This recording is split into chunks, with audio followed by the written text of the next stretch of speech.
Tonight, Mike Tomlin and the Steelers face the Carolina Panthers in the final tune-up of the preseason as KDKA TV brings you Steelers preseason football. Welcome live, everyone. Steelers preseason is wrapping up. This is the final game of 5. It's the Steelers hosting division winners from 1 year ago, the Carolina Panthers. And welcome inside the broadcast booth, Bob Pompiani, Charlie Batch. And we're going to see Michael Vick at quarterback tonight. Ben Roethlisberger's work is done. He will start next week against Brady. Nobody thought that was going to happen except you, by the way. I'll give you a little shout out for that. Let's talk about Michael Vick, though, and what he needs to do tonight. He only had basically a week and 2 days here now. Right. Well, one thing, he had a nice start last week, nice getting involved with Martavis Bryant. But one thing about him, he is a veteran, 22,000 yards in this league. Let's see how much he's been able to absorb over the last 5 days and see if they can expand the role in his playbook. Also, battles to watch. We talked about wide receiver with Murphy versus Phillips, and there is an opening now that Martavis Bryant was suspended. So we have a lot coming up, and you're going to want to watch it. We'll continue after this short break. Kickoff is straight ahead between Carolina and Pittsburgh, the final preseason game. Are you ready for some football? Because we are right here from Heinz Field. Stick around. The opening kickoff is next. Panthers Steelers on KDKA TV.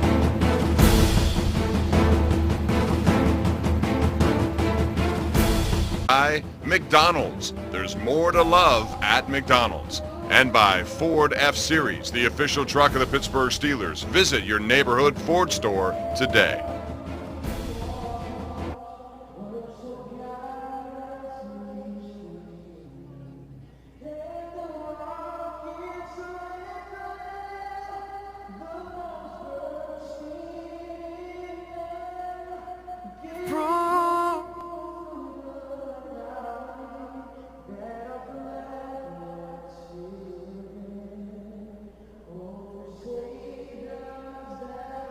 Yep. To buy McDonald's. There's more to love at McDonald's. And by Ford F-Series, the official truck of the Pittsburgh Steelers. Visit your neighborhood Ford store today.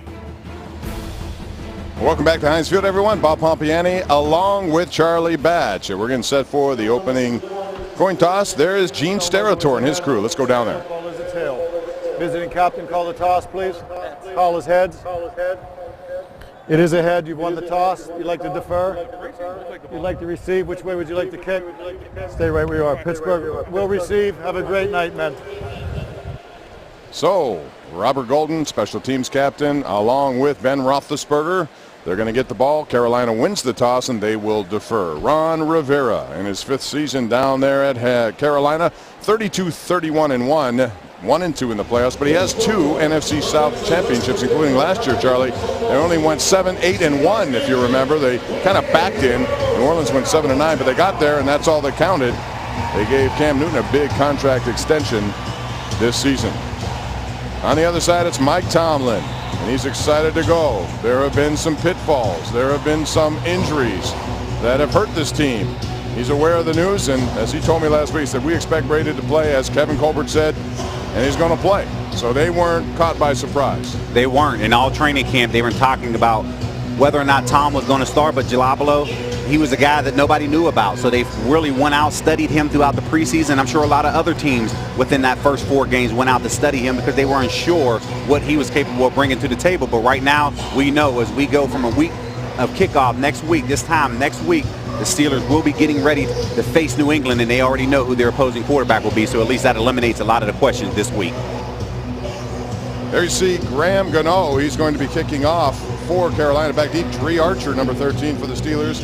Josh Harris also back there, and Harris is a guy who needs to put up a good performance here tonight. Graham Gano out of Florida State. He's a man who actually took over in Washington, replaced Sean Sweezan back in the day, and has the longest kicker in Redskins history of 59 yards. But he's here now, and they like having him. And the Steelers are happy to have Josh Scobie. And we see Michael Vick coming into the game. And, of course, this is his home appearance after last week. Pretty good performance, 4 for 5, 106 yards, first pass of the day, right there to Martavis Bryant. You already know Mike Vick, he actually can play with the best of them. Probably one of the most exciting players of the last era, at least in the last decade. So here he is another opportunity with the Steelers, and let's see if he can prove that he can continue the momentum that he had last week. Martavis Bryant, albeit suspended, still can play in a preseason game, so he'll get plenty of work tonight. There you see Tyler Murphy and Shaquem Phillips. These are other two receivers battling for one potential spot right now, which is open because of the suspension to Bryant. Josh Harris gets the carry and gets about 4 yards. And now let's check out the offense. We're going to show you the offense that we expect for the regular season because there are a lot of different changes tonight. Brought to you by your Ford store. Ben Roethlisberger, Bryant, Wallace. You see Beecham, Foster, Cody Wallace will be at center. DeCastro Gilbert. And then D'Angelo Williams will start because of the Bell suspension. Will Johnson and Heath Miller. So it's second down now for the Steelers. Big play action. Has a little pressure, dumps it off instead. It's Martavis Bryant. And Bryant's going to get first down yardage before he's wrestled to the ground. And that'll move the change. Michael Vick looked through his progressions and found Bryant open across the middle. That's a gain of 8, and it's a first down. Defense of the Carolina Panthers, provided by your neighborhood Ford store. Charles Johnson, Star, Lotulele, K'Wan Short, Ely, Klein. How about Luke Kuechly? He's not in there tonight. Thomas Davis. These are outstanding linebackers. Tillman, Harper, Trey Boston, Josh Norman also in that secondary. They got some of the best linebackers going, and we'll talk about Luke Kuechly as this broadcast goes on. Defensive Player of the Year, Rookie of the Year in his first year. Not many players have done that in a career, let alone 3 years. Dree Archer gets the pass from Vick, and he's knocked down there by A.J. Klein, one of their starting linebackers. That's a gain of 6. You can see they're trying to work Dree Archer, see if he can play a number of different roles. Here he is going over the middle right there in front of the linebacker, making a difficult catch. They want to see him continue to expand his roles, and that's something he's been able to do thus far. A.J. Klein, number 56, who made that tackle. This is his third year, 5th-round pick, but he has a distinction, 4 career pick sixes for a linebacker. That's an NCAA record, tied for one. So he's a pretty active linebacker to complement Davis and Kuechly. Second down for the Steelers. Vick fakes the handoff, and he's going to get wrapped up immediately. Breakdown of that offensive line, and right off the bat, it's made right there by K'Wan Short, who gets Vick for the sack. And this is something here, anytime that you have Dree Archer in the backfield, the defense is going to play 100% pass because they don't feel like there's a threat of the run game. You can see it right there with the pressure on Vick. Third down and 9. So now it's a third down and long for the Steelers. Carolina, a team that won a division, as I said last year, gave Cam Newton a bunch of money. And they had a big shot to their chances with the injury to Kelvin Benjamin, ACL out for the year. You could look for Olsen, their tight end, to become an active recipient of passes. Vick this time uses his legs, creates some opportunity, trying to get the first down yard, slides short of it. He wanted to avoid the hit there. And that'll set up a 4th down and short for the Steelers. And you can see veteran presence right. That's the maturity of Michael Vick. In prior years, he probably would have tried to get that first down, but here he is realizing there's 2 defenders as he steps up in the pocket, nothing downfield. He's working it, and you can see the crowd got excited because they want to see him outside of the pocket, but wisely slid right there. Demir Boyd is back deep for Carolina to receive this Josh Berry kick, and boy, Berry has shown a booming leg in this preseason, and one of the reasons why he and Wing are in such a big battle. And Bird gets it, but from behind, it's going to be the tackle there by Fort, the linebacker of the Steelers, and he gets in. There is a penalty flag far side of the field.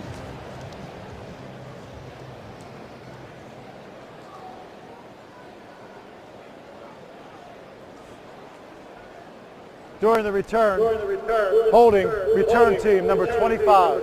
Half the distance to the goal. First down, Carolina. Timeout. So it's Benet Benwickery who gets the holding call. L.J. Fort made the tackle. Carolina has the ball for the first time when we come back.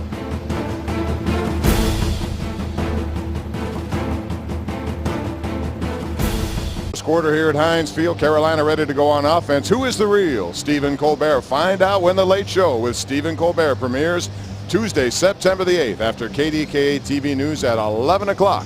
CBS and KDKA, home of Super Bowl 50.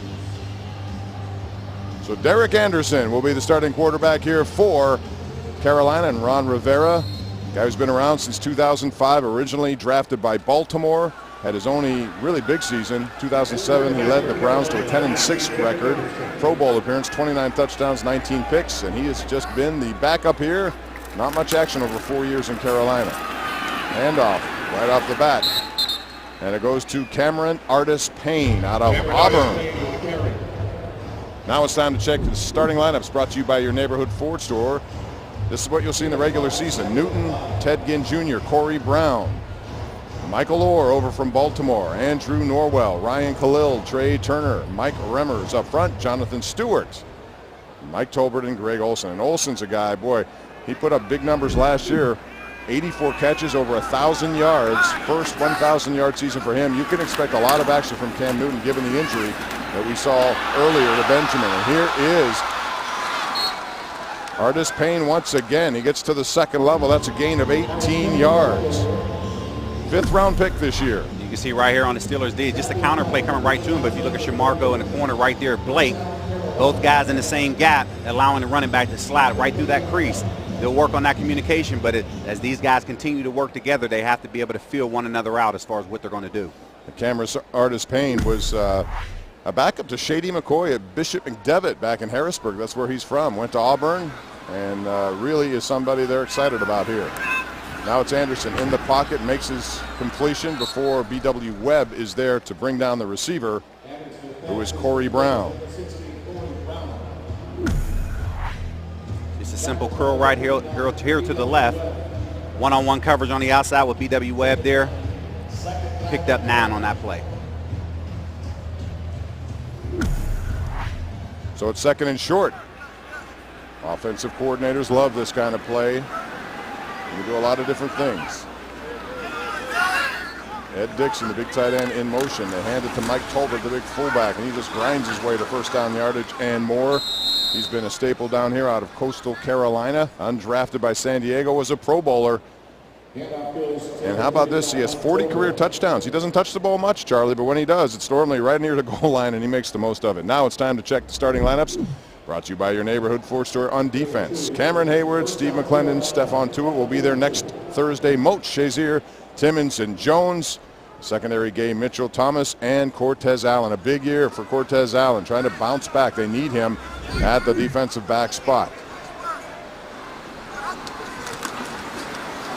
Once again, handoff, a big opening, and he gets to the second level once again. Cameron Artis-Payne. Over 1,600 yards rushing for Auburn last year. See, coming right at you with that hole there. Blake's not afraid to put his head in the pile like he's done many times last year, causing a couple of fumbles last year. And that's something that he brings to this defense, is that toughness and the willing to be able to put his face in the pile. Once again, it's a 2nd and short situation. Call it 2nd and 2. Carolina's first possession, 4 positive plays to begin this drive under Derek Anderson.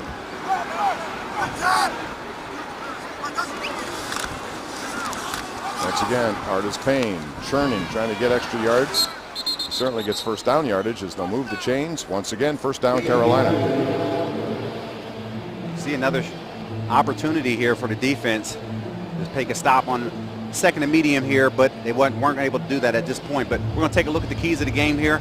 One of the first one here, dealing with pressure. Coach Tomlin challenged a lot of these young guys, making sure that they understood that this game is more important to some than it is to others. So he's going to look at that throughout the course of this game. Standing out on special teams. These guys on the field right now, in order to make this team, it's going to come down to making some of those plays, and L.J. Fort was able to do that throughout the last kickoff or last punt. Last but not least, win a job.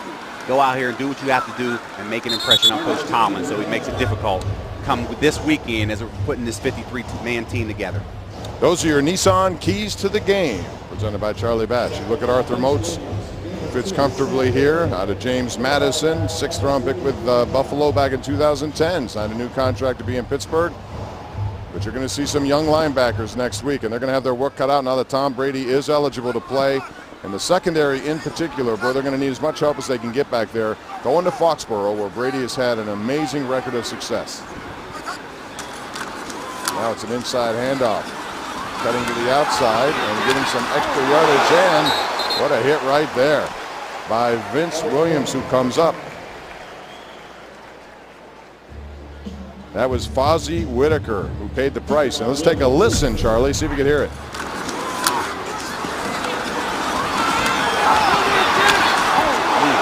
You can see that's something that Vince Williams brings. They understand what he's capable of bringing from the back of position. But when you talk to linebacker coach Joey Porter, he says, we all know what Vince Williams is going to do, just like he's shown in that last replay. He's gotten better each of the last couple of years. As a 6th-round pick was injured early in this camp, but they need him for depth. Anderson now fires behind his intended receiver right there, and that falls to the ground incomplete. You can see Derek Anderson, he's looking for a flag right there, but his receiver just stumbled out of the break. Sean Spence was in really good position right there to defend that play. Nice job by the defense. So that means punting situation. They used over 5 minutes of clock time right there. Brad Nortman out of Wisconsin. 6th-round pick 4 years ago, and he's had a consistent job here with Carolina. And this one bounces into the end zone, 41 yards, but it'll come back to the 20-yard line, and the Steelers will have their second possession of the night. Michael Vick comes back on the field when we return from this commercial break. It's scoreless in Pittsburgh. Back to Heinz Field. Boy, Pittsburgh always looks so beautiful at night. Tonight, no exception. Scoreless game. Steelers will be on offense for the second time. And Steelers Nation Unite. It's a loyalty program, and you can join and officially be recognized as a member of the Steeler Nation. Join SteelersNationUnite.com, Steelers Nation Unite page of Steelers mobile app. Michael Vick's second possession of the night offensively. Trying to get something going here as he continues to get familiar with the playbook of Todd Haley, and pre-snap penalty right there. Ball start. Offense number 78. 5-yard penalty. First down. You see Villanueva right there before he even got into his cadence, so you're wondering if he thought maybe it was a quick count, but that's kind of unusual for a tackle to jump that early in the cadence. Despite that, I think he's had a very impressive camp, and I fully expect him to be on this roster. I do too. I mean, he just is a guy that really is going out there playing the swing tackle, especially with the injury to Mike Adams early in training camp. He's starting out on PUP, so he's playing his way on the active roster on game days. Hand off right up the middle. Not much running room there. Josh Harris out of Wake Forest, and once again, he's at this point on the roster, and I asked Charlie in the pregame, can he lose that opportunity? I guess the answer would be yes if he doesn't do all that much tonight. Yeah, I mean, if he put on a horrible performance, then yes, he could play his way off the roster. But with him, they really liked the way he flowed up and down training camp, battled the injury early on, but was able to bounce back with the shoulder injury. But here he is with an opportunity. You can see him running the football in these situations more than Dre Archie, so you can see the position that they're trying to have for Josh Harris. It's Murphy changing directions now. Vick in the shotgun. Underneath goes to Harris. Harris tries to get some extra yardage there. And there was a good block by Doug Legursky right there at the point of attack. Now it's time for the UPMC injury report. Let's check it out. Mike Adams, you alluded to him on the PUP list. He can't do anything until after week 6. Garrett Hartley out for the year. 2 kickers and 1 preseason. Go figure. Senquez Golson forced the trade to Brandon Boykin coming here.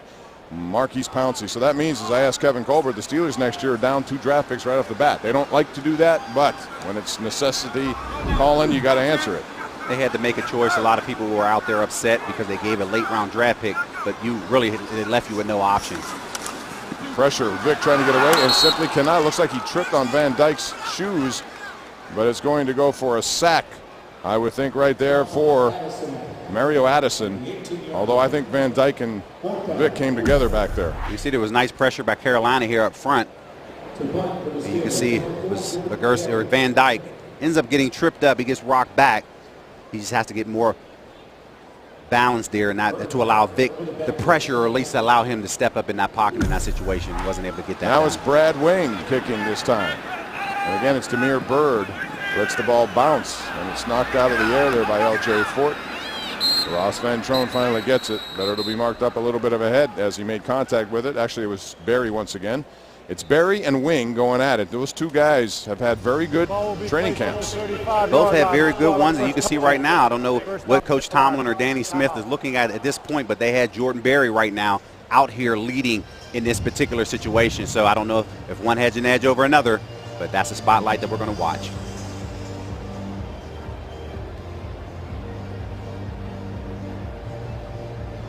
A new look at family, one piece at a time. Don't miss the new comedy Life in Pieces. It premieres Monday, September 21st on KDKA TV. So Carolina back to work on offense. Derek Anderson remains in the game.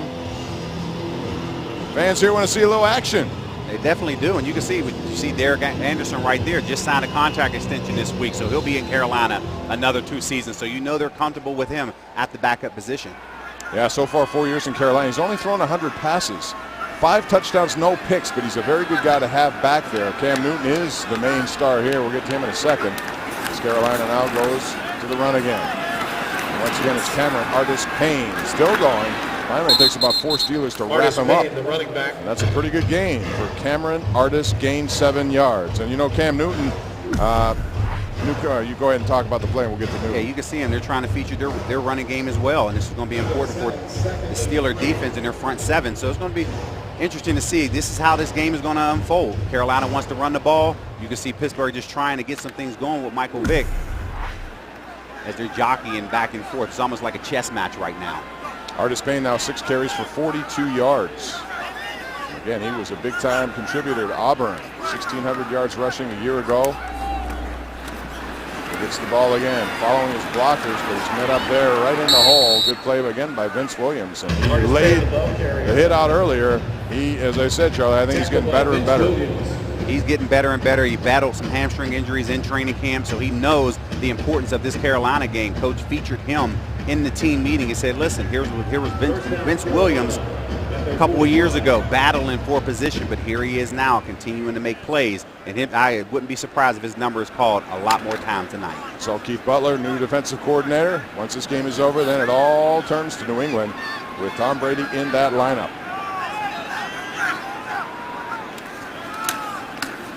And off. Once again, Artis-Payne, and he is turning ahead. Nice healthy gain once again before the Steelers get to him. He now goes over 50 yards for the game in rushing offense. You can see right now Coach Butler, he's really challenging his guys. He's saying, come on guys, that's too many yards on first down. Just a simple counter play. Somebody's out of position right there, but here you are. I mean, it's easy to make a tackle when you're 8 yards down the field. They have to do a better job of stuffing up that run game. Number 11, Brenton Burson is in the game now for Carolina. This is a guy who has made this team out of Wofford, 2 years on the practice squad, but now he's part of the regular team. Again, it's Artis-Payne. He gets away from Sean Spence, gets close to first down yardage, but I believe he's going to be short. Vince Williams is there, one of the guys to knock him back.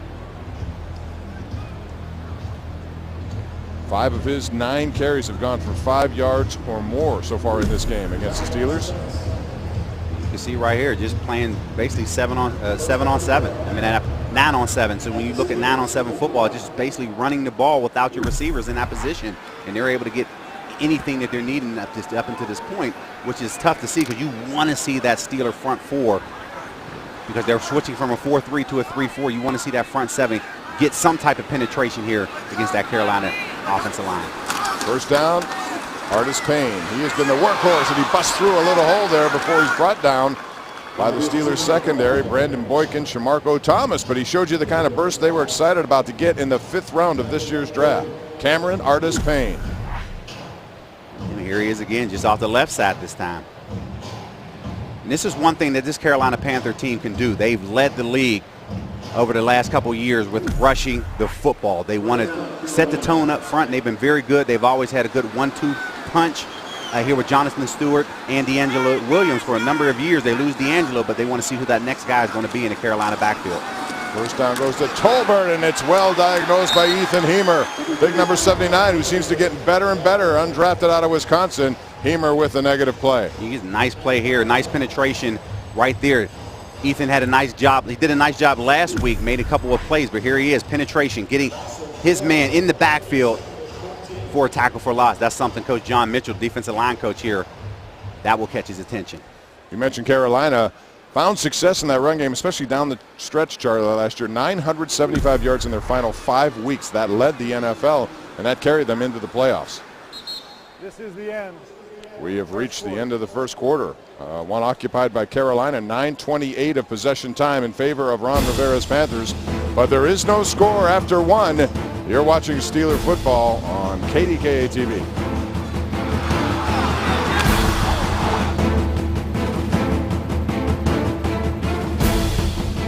Football is brought to you by Aquafina for happy bodies and by Xfinity, your home for the most live sports. Welcome back to Heinz Field, everyone. Bob Pompiani, Charlie Batch, along with Missy Matthews, Rich Walsh. It's scoreless after one. Cameron Artis-Payne, 65 yards by himself. The Steeler offense, 24 yards. Carolina occupied that time of possession. They remain in possession here to start the second quarter as Derek Anderson goes to work.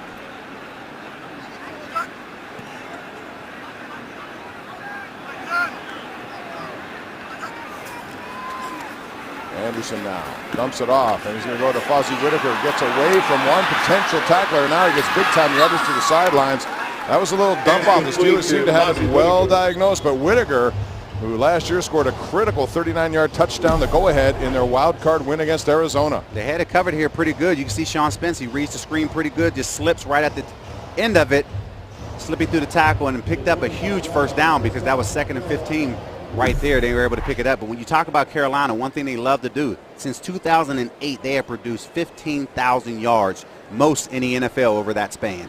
They like to run the football, and that includes Cam Newton, who, by the way, is one of the most prolific runners as a quarterback. There's a nice spin move by Cameron Artis-Payne, and he finally gets knocked down, but he got away from Shamarko Thomas, who darted in there but couldn't make the play. It was a nice job of forcing the cutback there, allowing his penetrate, allowing the speed of the defense to collapse on the football, and that's what you need on first down. You want to make sure that you're able to hold them at 3 yards or less. They've been able to hold them just to 2 on that. Let's see if they can continue that momentum. You mentioned Newton now, and rushing touchdowns since 2011, he is 5th in the NFL. And last year, he had behind Marshawn Lynch, who had 48. You count these 3 years, I'm talking about 2011 through 2014. He has 33 rushing touchdowns in addition to what he does, throwing the football. And that's completion there to Devin Funchess. So you can see Cam Newton. I mean, here's a guy over combined rushing and passing, 16,997 yards.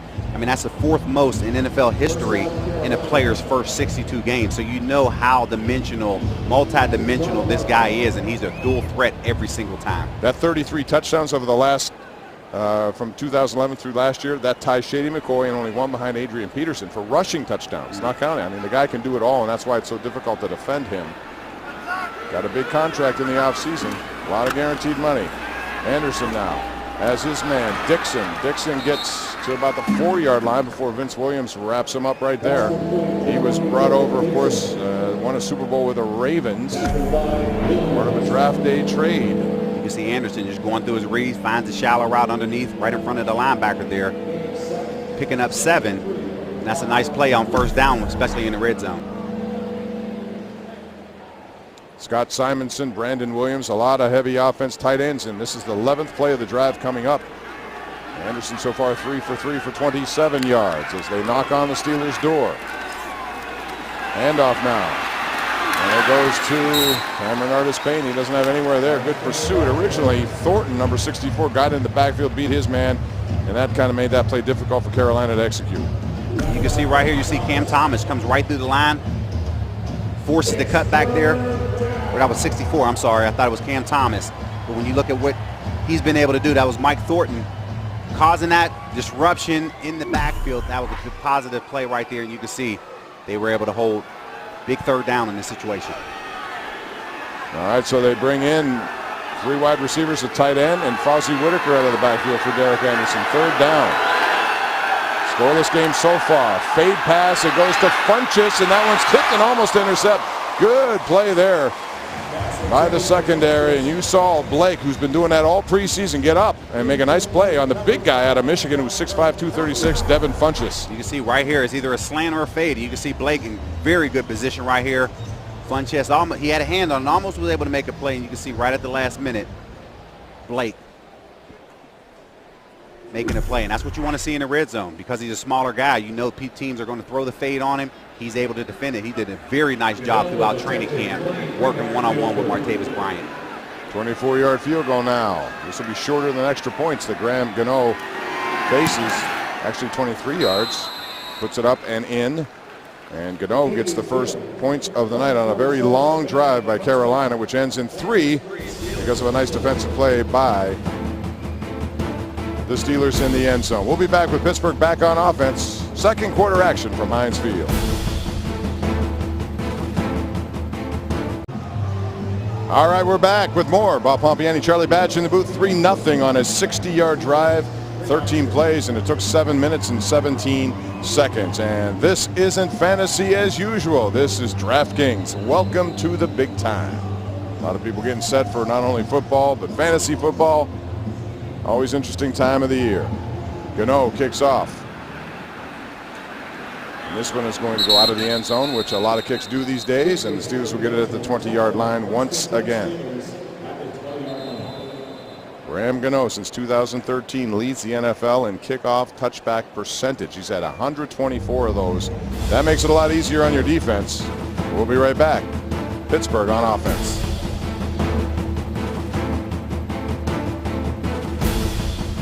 Billionaire playboy Oliver Queen, missing and presumed dead for 5 years before being discovered alive on a remote island in the Pacific.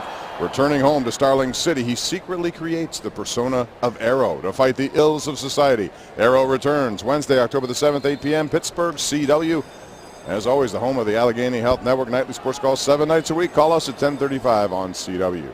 So far, 8-1 first downs. Carolina with a big advantage there. They've occupied the clock a lot here in this game.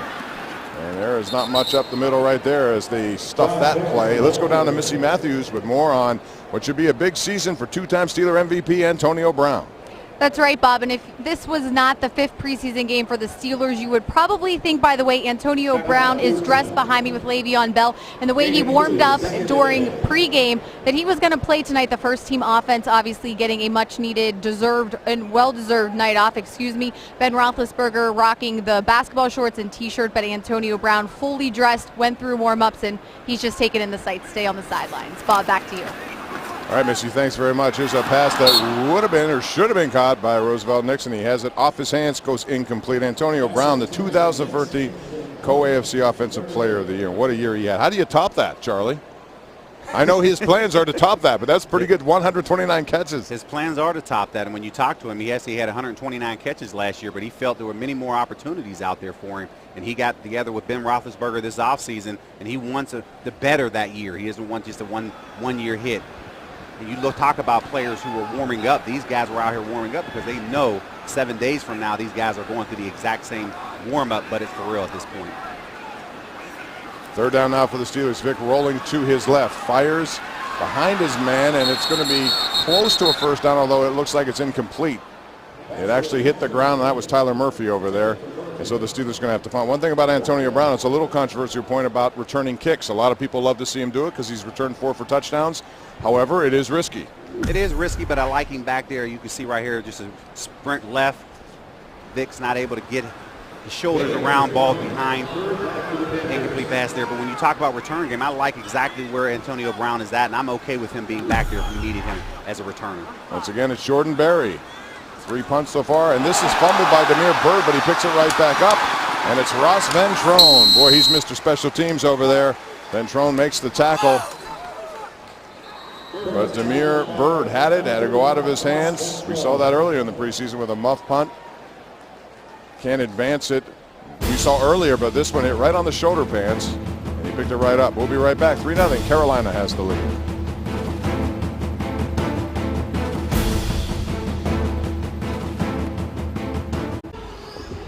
James Harrison is ready to go. There's no question about that after a couple of sacks on very limited plays in this preseason. I want to remind you about this fall, don't miss Academy Award winner Marcia Gay Harden and an all-star cast in the new drama Code Black. It premieres Wednesday, September the 30th, followed by KDKA TV News at 11. Expect more. Right now, the Steelers defense would like to expect more of themselves here. They haven't been able to stop Carolina all too much.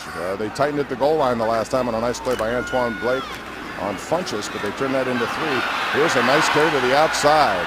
And running with the football is Brandon Wager, and what a story this kid is. He has been the star of their training camp. He had a 42-yard touchdown pass from Joe Webb to beat Buffalo. He had 2 more in the preceding game, and his story is a crazy one. Charlie, as you look at this play. You can see right here, you have Shayon Green, Robert Golden right there, not able to stop the bounce from the outside. Unfortunately, leads to the big game right there. This kid was with Iowa, set a freshman record, 8 touchdowns, and then he left the program for personal reasons, transferred to 2 different schools, ended up in an NAIA school, had nowhere to go it seemed. He was in Sioux City, Iowa. He led that team to 2 national championships, but he's been in and out of trouble with the law. Public drunkenness, he's had all kinds of personal issues, but he's fighting hard here. He had 52 touchdowns in 1 year with that NAIA school in Sioux City, and he's in line to make this roster. What an amazing overcoming adversity for Brandon Wager. Overcoming adversity, and I think when you look at what he's been able to do up until this point, Panthers are excited about him, and it doesn't matter the route that you travel. If you can get an opportunity out here in the final preseason game, that's what it's about. Yeah, that's a good point. You never know. You just keep trying, and he has just, worked through it all. It's been difficult at times. Derek Anderson now finds his man, and that's Brenton Person. 2 years on the practice squad. He's now on the field, and that is first down yardage. You see the Steelers right here. They're working a number of different secondary combinations right here. You see Brandon Boykins trying to get to the flat. He's able to collapse right there with Vince Williams coming in on the tackle as well. But you can see B.J. Webb's on one side, Antoine Blake's on the other. Brandon Boykins is just filling in. You know he's going to be on the roster, but who is going to be the 4th corner? And you can see the way that they're working their combination in the secondary. They want that answer today here. They have their big tight end, Scott Simonson, lined up in the backfield, number 80, out of Assumption. They utilize fullbacks back there sometimes to block. And Anderson now, he's going to go down the field, and that's in and out of his intended receiver, Ed Dixon. Nice coverage by Robert Golden defensively. Actually, that's Funchess once again, or Dixon. Funchess was on the other side of the field. 26 plays so far for Carolina, 12 for Pittsburgh. Nice coverage here by Golden. He realizes that flag route is coming right there. He's able to collapse on it, ball, arm right in there. Made it very difficult catch right there, and that's one thing about Robert Golden. Here's a guy who's been on this team a number of years, contributed in special teams, having the opportunity here to show that he can prove that he's more than just a special teams player. Second down now for Derek Anderson. Steelers like to do something turnover-wise to get things going defensively. Haven't been many of those, and there's a nice play once again there by the linebacker who was hopeful of making this team, Howard Jones. He's right there on the bubble, but this is a guy who every time he's out there, Charlie, seems to do something to catch the coach's eye. He's making plays. You can see right there. He just beat the man in front of him.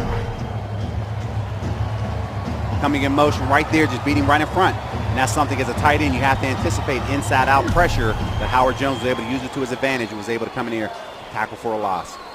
Howard Jones has all sorts of records at Shepherd University. School record 35 sacks in 48 games. 71 tackles for losses, and that's what got the Steelers interested in him.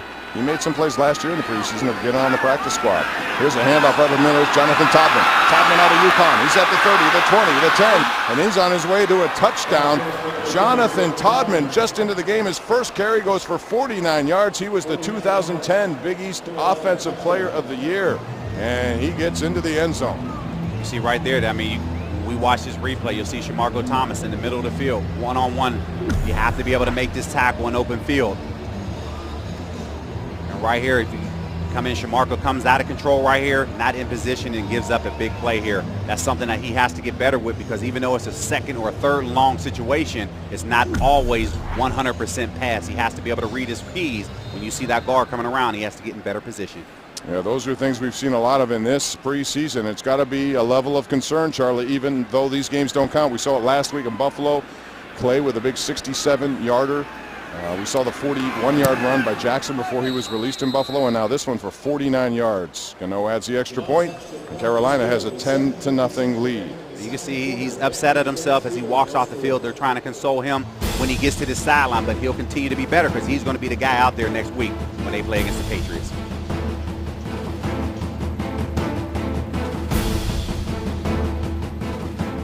We're back, so we have a Gano field goal followed by Jordan Todman on the big 49-yard touchdown run, and that Steeler defense is scratching their heads right now.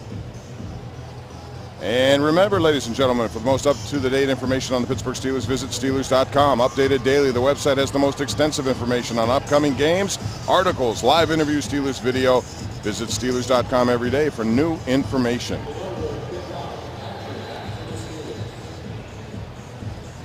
Got to find some answers, giving up big plays. That was a problem dating back to last year defensively as well, Charlie. That was something they were trying to correct coming into this season. Point of emphasis in the offseason. Unfortunately, it seemed like it's won a game right now in the preseason. This kick once again goes out of the end zone. The Steelers, for the 4th time now, will start on the 20-yard line.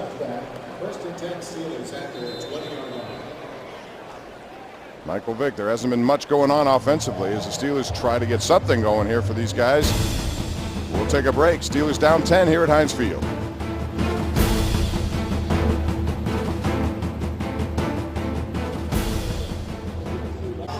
We're back, everyone. After being struck by lightning, CSI investigator Barry Allen awakens from a 9-month coma to discover he has been granted the gift of super speed. Barry takes on the persona of the Flash, the fastest man alive.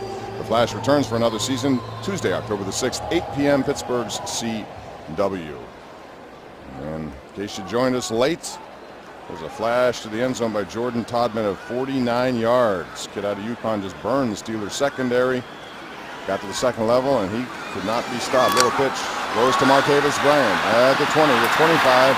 Not much else after that as he's wrestled out of bounds by Marcus Ball. And let's take a look at that touchdown one more time, Charlie. Talk about that secondary. You can see from the wide angle, Shamarko thinks his pass, has to understand that the guard is coming around. If he can realize his run a lot faster, but he's out of position right there and gives himself no chance on the touchdown.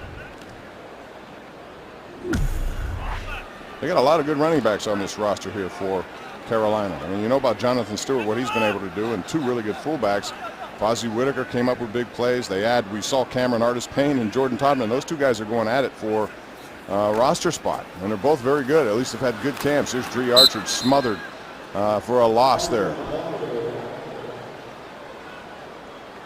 One thing Coach Tomlin talked about last week, he thought a lot of his players were walking dead, realizing that they were going to get cut before they actually did. Cut started on Tuesday, but here you are with another opportunity right now, and these guys has to come out with a little bit more of emphasis.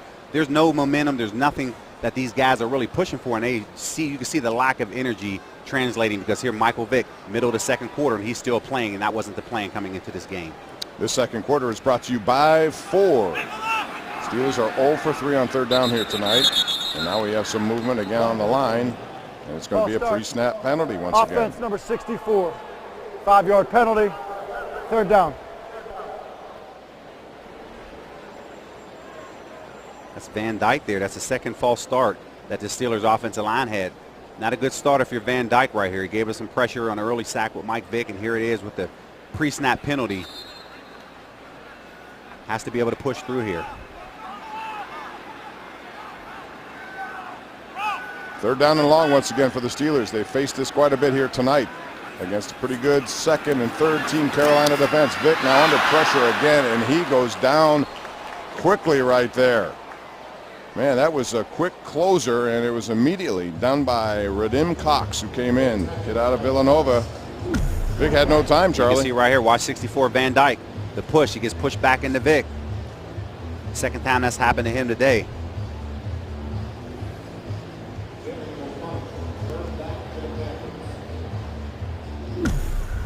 Jameer Boyd back deep once again for the Steelers, who continue to move backwards on offense. And Jordan Berry this time gets the kickoff from his end zone.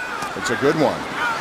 And Bird takes it, retreating now, being pursued and knocked down on a nice play right there. That Mr. Darby, who's takes a bow. No less. He's been all over the place this preseason. He's been victimized a couple of times by some plays there in the secondary, but overall he's had a pretty good. Alden Darby on the roster right now, it would appear, or at least he's going to be right there on the bubble when they make these final cuts. We'll be back with more after this.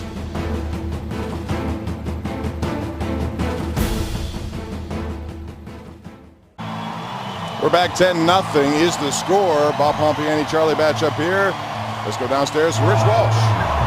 Bob, last chance for a lot of guys here on this team. One thing I've noticed being on the sidelines with this team, there's a lot of teaching going on after bad plays and when the Steelers give up big plays, like that touchdown run. Some of the starters, Sean Spence, came over to the guys that got beat, trying to tell them what they did wrong and what they could do better. So you know that the veterans are trying to help these young guys because they know it's their last opportunity to make this team. Back up to you guys. And it's an opportunity for Joe Webb to make a completion. He goes to Devin Funchess, who on the roll. Joe Webb's a big guy, much like Cam Newton. He's really not expecting to do a lot of quarterback, but he's 6'4", 230. Made it happen there. You see him right here going through his progression. Darby does a nice job of collapsing on it. But one thing I like about Joe Webb, I liked him coming out of Minnesota, leaving the Vikings, heading over to Carolina. He got dealt a bad deal up there. Brett Favre, of course, he's a starter up there. It left him out there to really move on. And here he is in Carolina with another opportunity. Unfortunately, it's not the backup because Derek Anderson just got the extension. But he is on this team. He plays special teams, wide receiver. He does a lot of different stuff, sort of a slash role. That carry goes on by Brandon Wager. Thing about Joe Webb is he is their leading passer in the preseason when it comes to passer rating, 89.6. He also uses his legs. He has a rushing touchdown and 20 for 38 in the passing department. So he definitely has a role on this team, and he really looked forward to being with Carolina after what happened, as you mentioned, Charlie. Here he is, the 6th year out of UAB, and he put big numbers up at UAB. Tough guy to tackle, too. Once again, Wager drilling through the line of defense there by the Steelers, getting a pretty good carry there as he ran right into Vince Williams. But this Wager kid is really motivated to make a roster after everything he's gone through in his life. Absolutely. And you hear Rich Walsh that he just mentioned there that the Steeler veterans are down there coaching up the younger players. They want to see that team get more energetic. They want to see them get some type of confidence because they realize, hey, the cuts are happening. And they just want to see these guys go out there and have some fun. And unfortunately, not a lot of positive things are happening up until this point for this Steelers defense. So it's 3rd and very short right now for Carolina. Webb hands off up the middle, goes to Fozzie Whitaker, and he looks like he's going to be short. It depends on the spot of the ball, but it's going to be close nonetheless.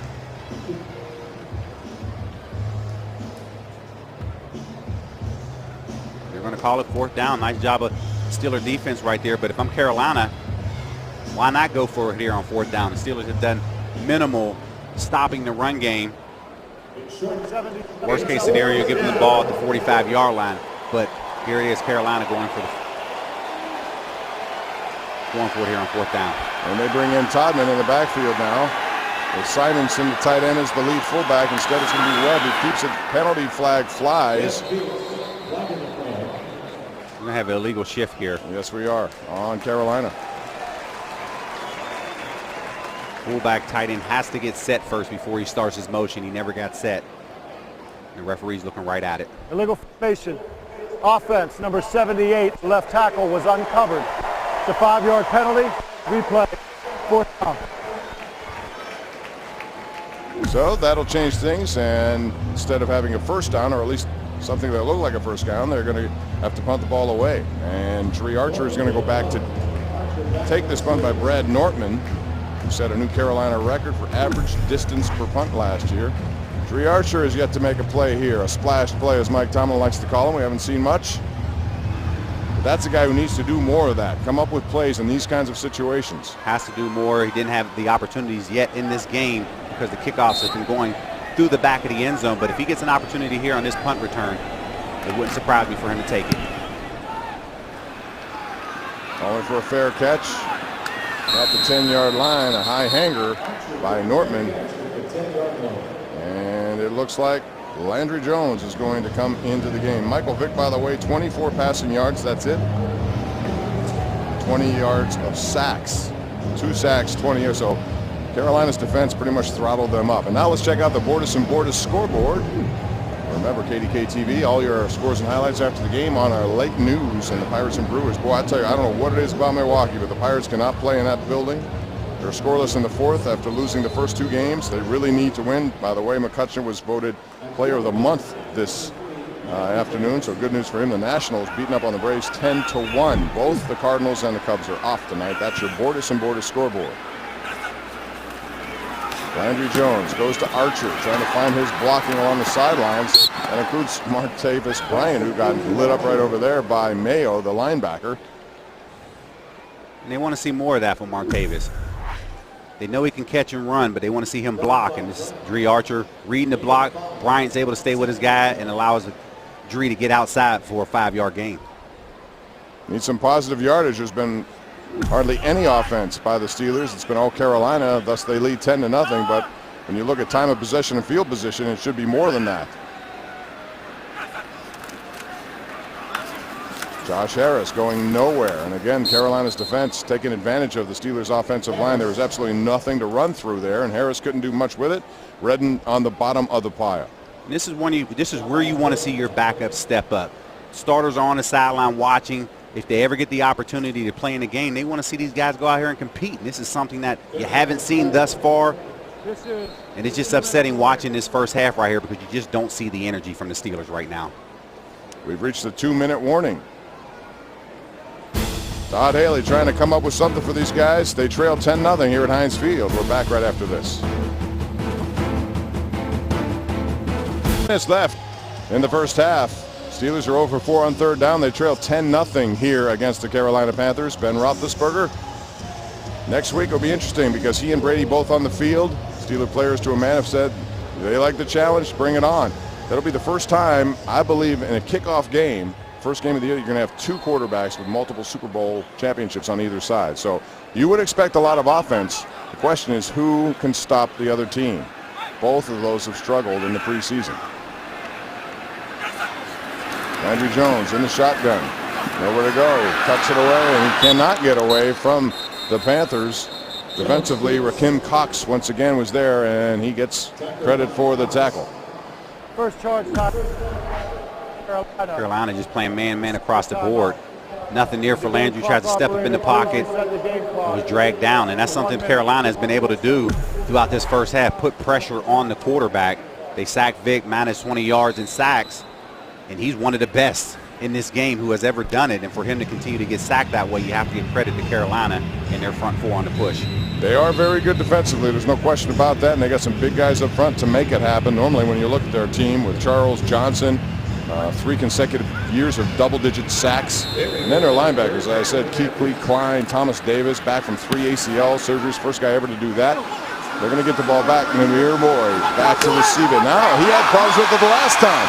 Picks it up again, however. And he's going back deeper in his own territory. He's finally knocked down L.J. Fort there at the 20-yard line, but that's twice now that he has misplayed the ball. Both times recovered, both times went backwards. That's a 57-yard punt.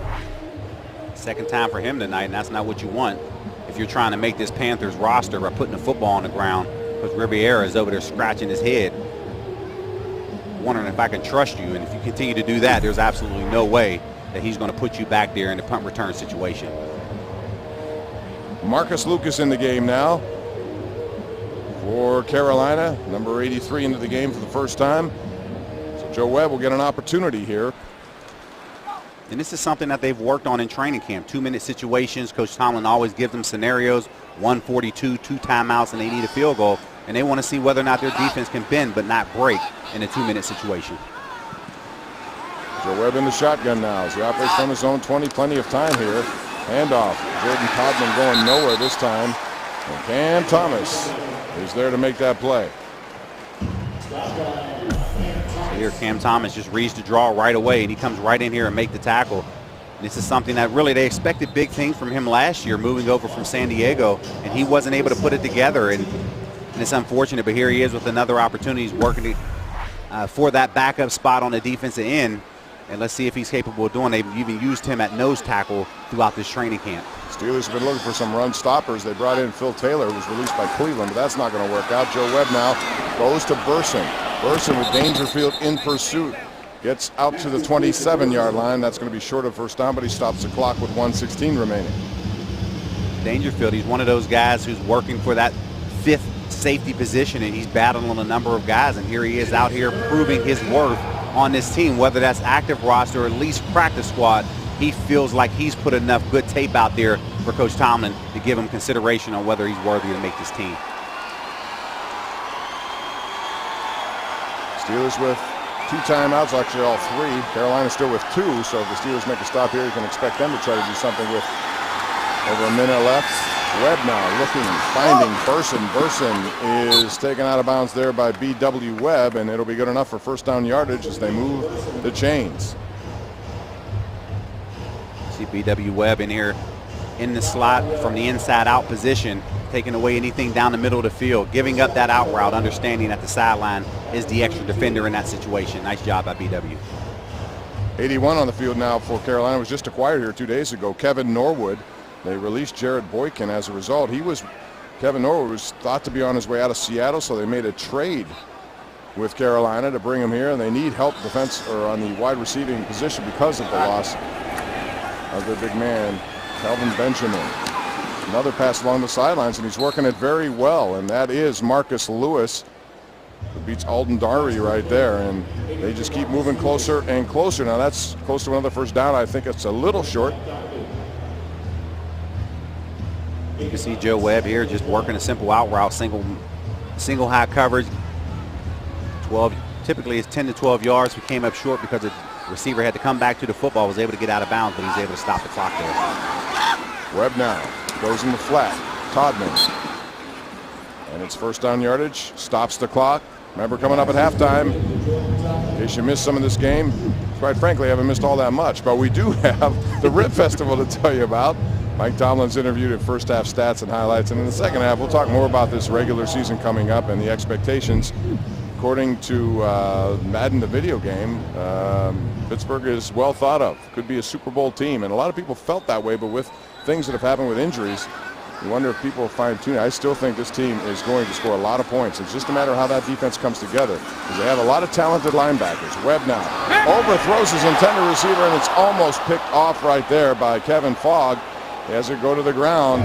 That pass was over top of the intended receiver, Lucas. And that's one Fogg has to have right there. He did a nice job of reading the seam route by number 2. On the overthrow there, that's an easy interception. He puts both hands on that football. He has to come up with that football because that's the game-changing play, or at least stops Carolina in their 2-minute situation.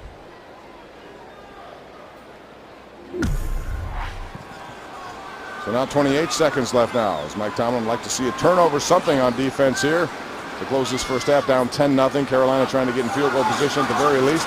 They send everyone. Instead, it goes to Todman. Again, he runs out of bounds. Shayon Green was there.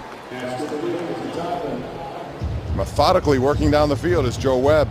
Keith Butler there brought the blitz, forced a hot throw to the left side here on the sideline.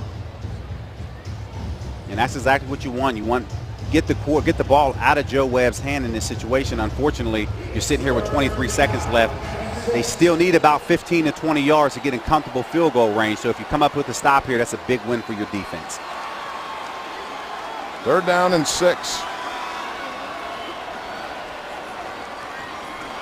Webb stepping up, avoiding pressure, dumping off once again, and this one goes to Brandon Williams, a tight end at the 40, the 30. Collision there with Fogg, knocked out of bounds, but they're well within Graham Gano range right there. Brandon Williams makes the first down yardage necessary after Joe Webb did a nice job of avoiding the initial rush. You can see same blitz just coming from the other side. Unfortunately, somebody missed their assignment on the other side.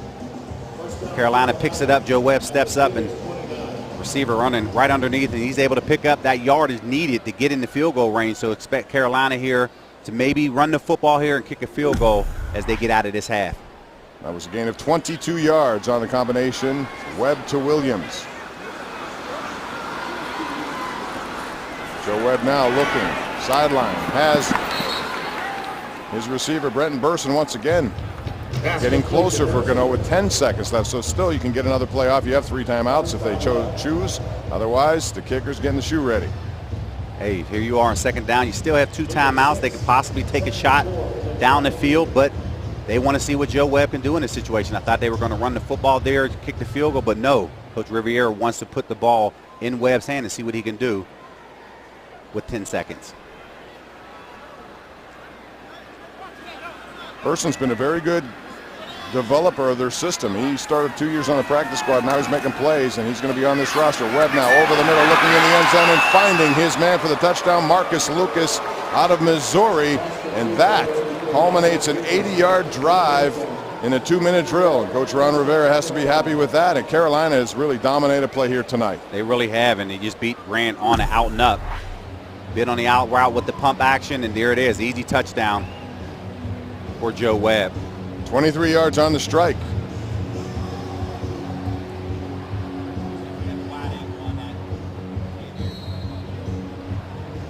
So now the extra point by Gano. I know it's the final preseason game, Charlie, and the biggest thing is not getting injured, but you do want to see something. And so far, we haven't seen much from the Steelers. That's a 10-play, 80-yard drive. 137 is what it took. You want to see your guys compete. He went 80 yards in a minute and 42, about a minute and 35 seconds. And we're going to take a look here on the wide angle here. Grant is on the right side of your screen. Just a simple pump on the out route. Safety's not able to get over in position. And in that situation, you have to give up the underneath route. You cannot afford to get beat. If you do, it results in a touchdown, just like you've seen there. There's number 24, Doran Grant. He was a draft pick this year out of Ohio State. Still learning his craft here at this level. It's not easy. You got some good guys on. Everybody you face in this league is good, and they're potentially there to beat you. Now, on that play, that happened with Marcus Lewis, who, by the way, was an undrafted guy himself. One of those people who hung around, learned the system. Now in his second year, seems to be better. And they're going to need everybody to come up and take over for the injury to Kelvin Benjamin. Watch Grant at the bottom of the screen here, bites on the out route there. That's exactly what you want if you're Carolina. Unfortunately for us, Grant gives up the touchdown, and here he is. Grant has an opportunity to make this roster, even though, yes, he's a draft pick, but be more of a contributor this year with the Golston injury. And right now, he hasn't been able to do something. And Coach Tomlin challenged him, and he says, listen, if you're going to make this roster, it's going to come in special teams. You're not going to see the field on defense. You have to make sure you're able to do that on special teams and show that you're capable of playing in a defensive role. And right now, he got beat deep, and that's not what you want. And they're looking for defensive depth in that secondary behind William Gay and Cortez Allen. After that, Blake has done very well. They brought in Boykin, but other than that, they need guys to step up with Golson on IR. That's how the first half will end. It's been all Carolina here today. Well, they put it back 3 seconds on the clock. All right, we'll have 3 more seconds to go.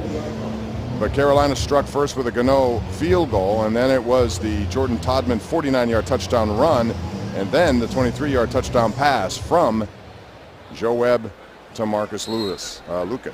So now it's Landry Jones. And one more play before halftime, and the Steelers go in there and try to figure something out to get this crowd involved in the game. Trey Archer with a run right to the 50-yard line, and that's how it's going to end. So Mike Tomlin and his team, 1/2 away from starting the season a week from tonight against New England.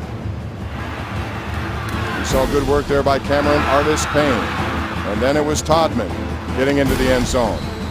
Darby with a nice play on special teams. But other than that, it's been all Carolina, 17-0 here at halftime from Heinz Field.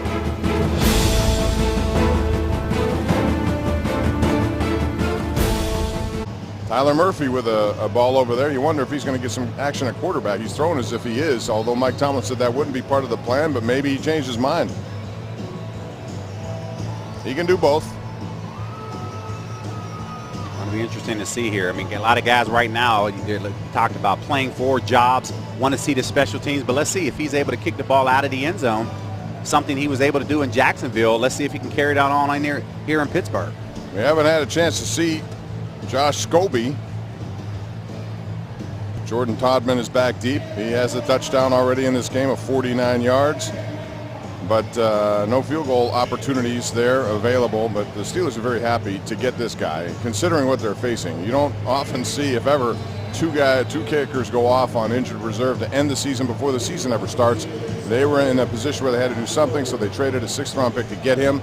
They also traded a 5th-round conditional 4th for Brandon Boykin. They don't like doing that, but again, when you're desperate at certain positions, you got to do something to answer the bell, and that's what they chose to do. Goes out of the end zone. And think about a couple weeks ago when we were in Jacksonville watching that preseason game. There weren't many returns from the Steelers side just because Scobie was able to push that ball out of the end zone. And if he can continue to do that, it makes it easier for your defense, because that means the offense has to drive every 80 yards every single time. Once again, Joe Webb back in the game. He's their 3rd quarterback. All 3 of those guys, Cam Newton, Derek Anderson, Joe Webb on this team. Webb connected with Marcus Lewis, who's hopeful of being part of their wide receiving core after they brought in Kevin Norwood in a trade with Seattle.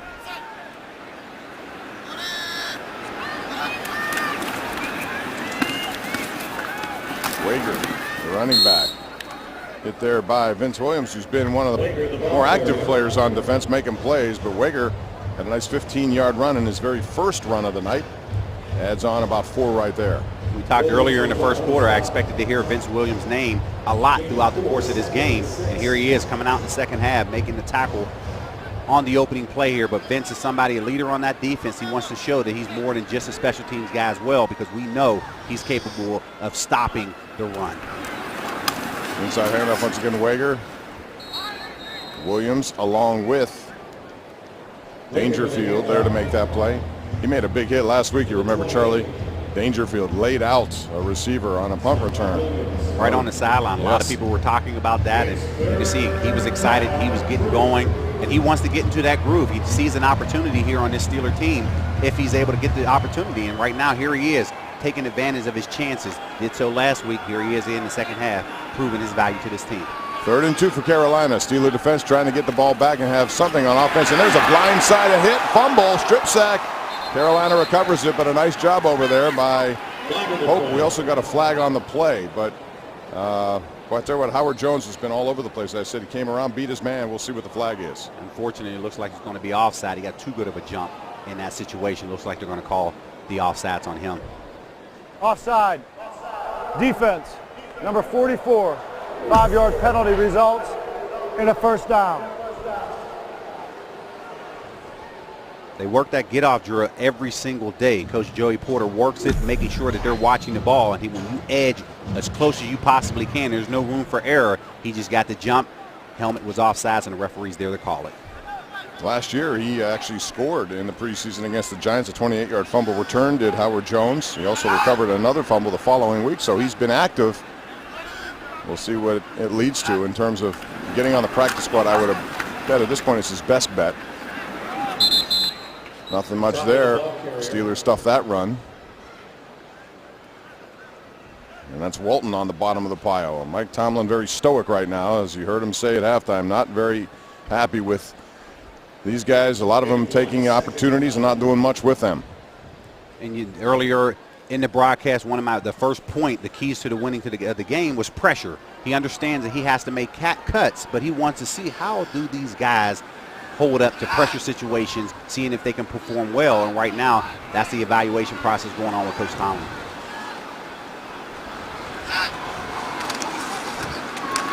Shayon Green with nice backside pursuit makes a tackle right there. Number 49 in pursuit.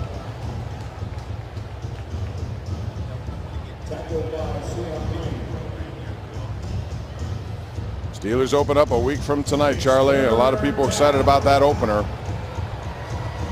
Tom Brady wins his case, the appeal today. You said a few weeks ago you were not surprised. You thought this was going to happen. The NFL, for those who did not see, have decided to appeal. They will do so. So this continues. And you wondered late in the season, you know, depending on when this thing, if it's reversed, and I doubt that would happen, but you never know. Webb now, nice coverage there as he goes to his intended receiver, Brenton Burson, but it was Webb who was there knocking it down. Good tight coverage right there. You see Webb earlier in that 2-minute drill understood he's working the middle of the field, played it sideline, but here he is understanding nothing deep. Actually runs the route basically for the receiver. That's a nice job by B-Dub in position to break up that play. So this Deflategate won't go away, even though it's been determined today that that suspension will be nullified, but the NFL appeals again. Now finally something to cheer about as the Steelers get pressure and a block punt right there on Mr. Nortman. That's Roosevelt Nix, the man who's lining up at fullback. They needed a big kind of play to get this crowd into it, get themselves into it, and he blocks the punt of Brad Nortman, and the Steelers have it in good field position. Best of the night. You can see Nix just coming right off here from the left-hand side, making a play on special team. That's just beating your man up front, one-on-one. Here he is on the outside here. Nice underneath move, making a play, and that's something you want to do throughout the course of this game. Converted defensive tackle, worked his way into the preseason, but here he is, game number 5 of the preseason, making a splash play, something that's going to get the coach's attention. Made a nice play on Dean Marlowe, number 29, who missed him. And he gets in there, stretched out, nice play. Those are the kind of efforts he's looking for. This is not one of them, Josh.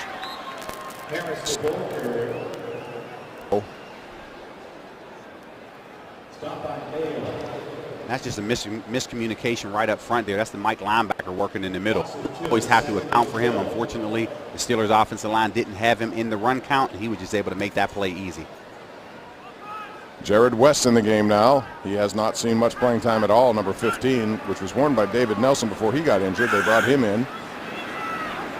Sammy Coates, 3rd-round pick, trying to block for Harris. Not much there. Again, before the Carolina defensive line goes to work and makes that play. You can see right now, Coach Haley wants to stay within the game plan. He has 2 runs in that situation, typically change of possession. Coach Haley, he loves to throw the ball and push the ball into the end zone in the change of possession, and right there he didn't do it. So you can just see that they're staying within their package and what they wanted to see coming into this game. So it's 3rd and down for Landry Jones. Steelers down 17. Want to take advantage of the block punt by Roosevelt Nix. Jones has time, fires, has his man, and that's Tyler Murphy. Very close to first down yardage. Depends on where they spot it. It looks like it's a little short. You see Murphy working here in the middle. A lot of people thought he was going to get some time here in this preseason game at quarterback. Unfortunately, Coach Tomlin dismissed that early on in the week. Murphy doing a nice job, but he just has to push a little further to get those sticks. Get those sticks. Yes. Make sure you have that first down yardage. Forward progress, didn't get it, so now it sets up 4th down and short. Steelers will go for it.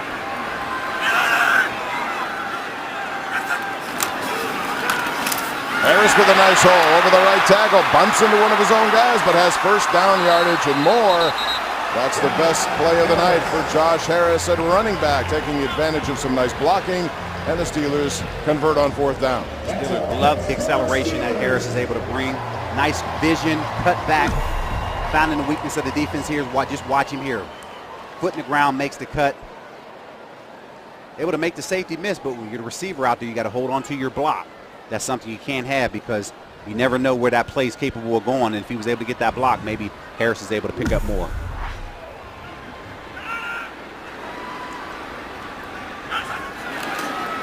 Once again, it's Harris. Met right at the line of scrimmage there. Wasn't going to get much after that. Doug Legursky getting some work on that offensive line after they brought him in not too long ago. There's Chaz Alexi out of the University of Pittsburgh in that lineup now for Carolina. You can see you mentioned Legursky there. They wanted to work him a little at guard, a little at center throughout the course of this game, and they would see if they were able to switch that up with Hubbard there. But right now it seems like they're keeping this combination going with Hubbard and Legursky.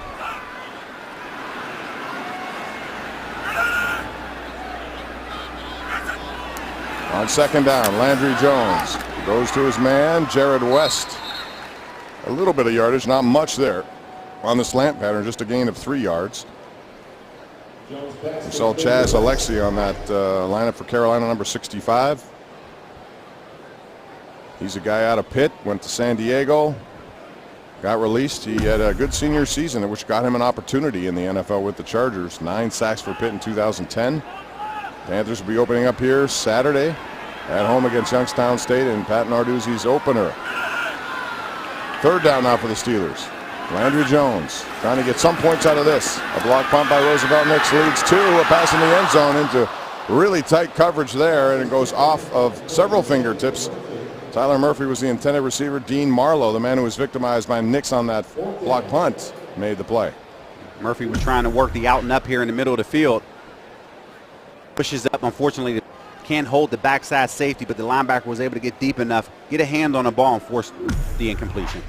So Josh Scobie will attempt a 27-yard field goal, first opportunity as a Pittsburgh Steeler. Mike Tomlin very excited, as was Kevin Colbert, to get their hands on this guy after what had happened to them with the 2 kickers, and this one is down, and it's up and good. So the first 3 points, it's a special teams play that gives the Steelers the field position. They can't score a touchdown, but they do get on the board. Scobie's first point as the Pittsburgh Steelers. 17-3, we're back with more at Heinz Field right after this on KDKA.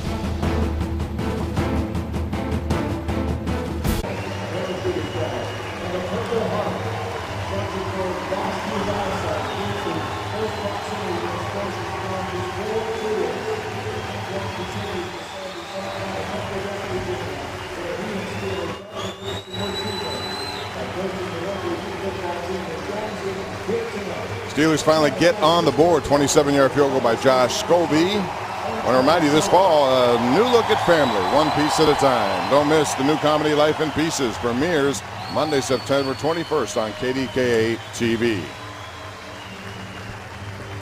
Steelers now saluting one of our veterans who does a great job representing our country, and always a warm ovation here at Heinz Field. I'd like to thank those protecting us around the world.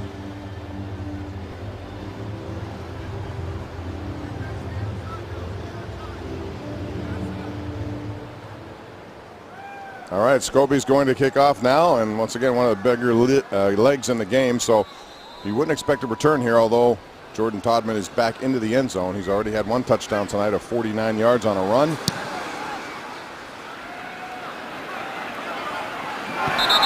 And Carolina will get it 1st and 10 from their 20-yard line.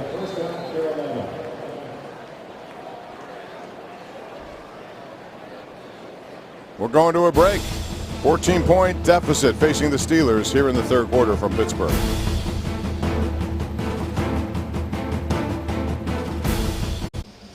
We're back at Heinz Field. A reminder, Steelers Nation Unite, a loyalty program you can join to be officially recognized as a member of Steelers Nation. Very popular, not just in the country, but globally. Steelers Nation, make an official join today. SteelersNationUnite.com. Carolina back on offense now as they try to get something going after the Steelers finally got on the board, but it took a special teams play by Roosevelt Nix to get it done. A block punt. They turn it into Josh Scobie for 3. Webb down the middle has his man, and that's Mike Brown.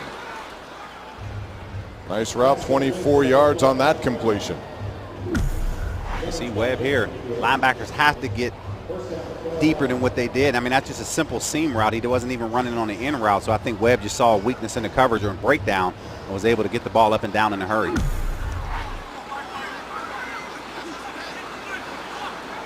First and 10 now for the Panthers. 3rd quarter, 17-3 with the lead, and that's a nice catch there by Brandon Williams. L.J. Fort was there along with Grant to make a hit, but it was Williams who hung on. That's a gain of 11. I think the ball came out here at the last minute. LJ came in. Oh, it did. Yeah, I didn't see it from up here. Yeah, right at the last minute, ball came out. Nice job by LJ getting his head in there.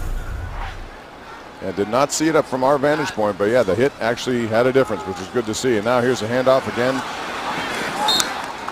to Brandon Wager to the outside. Not much there. I think this L.J. Fort's been pretty good. You know, New England released him. They brought him here. He's a veteran, been around, undrafted by Cleveland back in 2012, but made an impact at training camp. He picked off Landry Jones in a practice. He's had some nice tackles, blitzes. As a special teams tackle already in this ball game, he's flying around and he wants to prove his value. One thing about it, yeah, you did it other places, but can you contribute here? And he's able, and now here he is with opportunities here in the 4th quarter, here in the 2nd half. 3rd down now. The Steelers like to get off the field and get something else going offensively. Let's give these fans here a little something to cheer about. Pressure. And instead, it's Joe Webb, and he goes to Demir Bird, and that's good 1st down yardage. They convert the 3rd down. They've done that quite a bit here tonight, extending drives. That one results in a 1st down. See Bird just working the underneath route here. Typically it's a 5-yard in route, and he's able to get vertical after the catch. Dabbing for the 1st down. Got to give credit there to Bird, understanding the situation and knowing where the sticks are.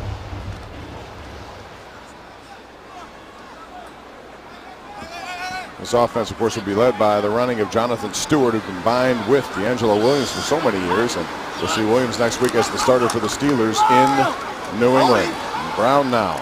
Nice little run to the outside. He gets very close to 1st down yardage. That looks like to a gain of 9 yards. Nice block over there by Kevin Norwood, who was just brought in. And this quarter here on KDK is brought to you by UPMC. I think, Charlie, when you watch this team, Olsen had such a big breakout year last year that without Benjamin in there, he's going to have to be the big tight end, the guy to go to. At least I would think he'd become what Heath Miller has represented for so many years for the Steelers and Ben Roethlisberger. Yeah, they're expecting big things from Olsen for sure. Pro Bowl player, and they're expecting more on his plate. Nice hit there by the Steelers. Wager goes up underneath, and he takes a pounding there. I'm not sure if it was Dangerfield or Garvin. One of the two got him. So you talk about Olsen and what they're capable of doing, and yeah, he's very comparable to what Heath Miller does, but at some point on this Carolina Panthers team, they have to find a complementary receiver to be able to turn around and figure out, okay, how are you now going to help Cam Newton out and taking some of that pressure off of him? Shotgun. Webb, completion. And it's a good one there to Kevin Norwood, his first catch of the night. He was just acquired in the trade with Seattle.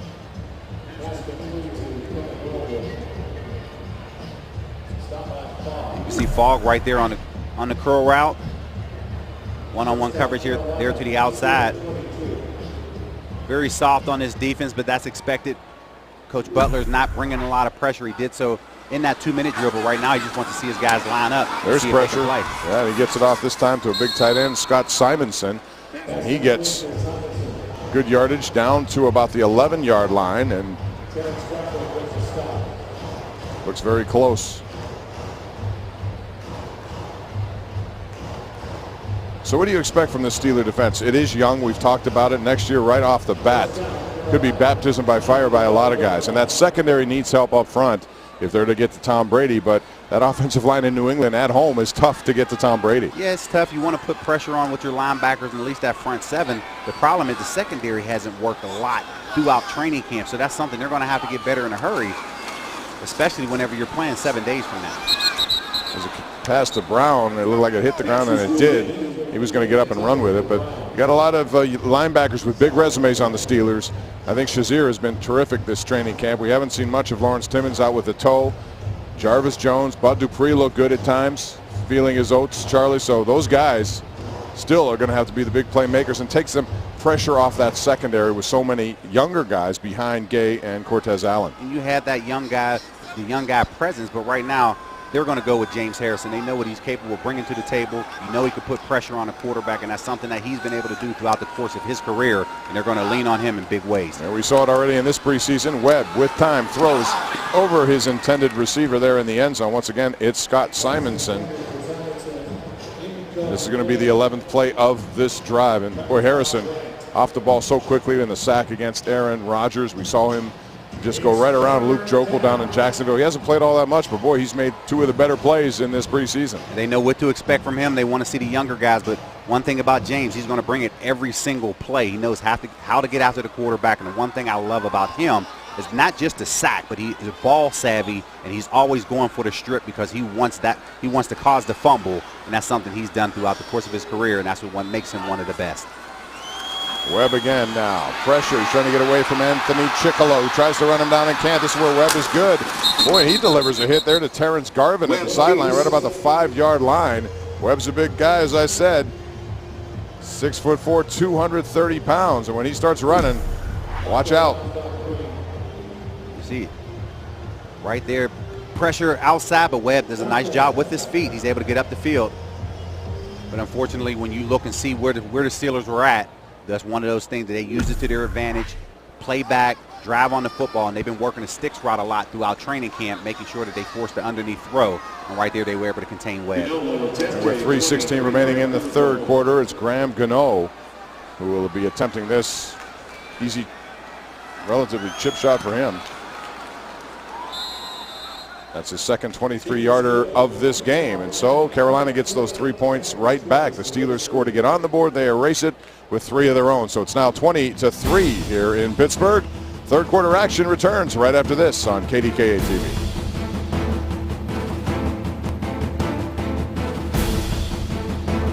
Bob Pompiani, Charlie Batch back in the booth as Carolina adds 3. It's now 20-3. And who is the real Stephen Colbert? You're going to find out when The Late Show with Stephen Colbert premieres Tuesday, September the 8th after KDKA TV News at 11 o'clock on your home for Super Bowl 50.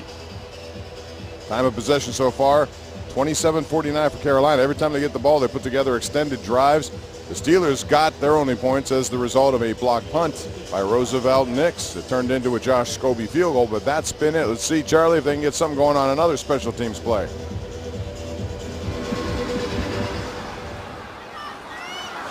Zuri Archer takes it, but also takes a knee, so he won't return it. And once again, they started at the 20-yard line. So Jones comes into the game. We've talked a lot about Martavis Bryant. What a wonderful camp he's had. We'll continue that when we come back. But the implications of having him out 4 games when we continue here on KDKA. We're back third quarter. Carolina back again with a 17-point lead. All these fans looking forward to the beginning of the season. It's right around the corner next Thursday, and then the Steelers' first home game against San Francisco. Now they have the ball on offense, looking to get something going, and Sammy Coates is in the game, and he's going to play, you would think, a more prominent role now that Martavis Bryant is out with a suspension to start the season. We'll get into that in a second. Right now it's Jones, play action, pressure from the outside. He steps around and overthrows his intended receiver, Shaquem Phillips. We do have a penalty flag on the play. Pass interference on the defense here. Gene Steratore. Pass interference. Defense number 22. Spot of the foul. Automatic. First down. That's Lewis Young. Take a look at it, Charlie. You can see him coming right out of it. Phillips coming out of his breaks. Gets held right there. Nice job of anticipation by Landry Jones. That could have came out the backside if he didn't get held right there. Yeah, that was a clear cut. Hand in the cookie jar right there for Lewis Young. And so the Steelers get a first down. Coach, bottom of your screen. Phillips, top of your screen.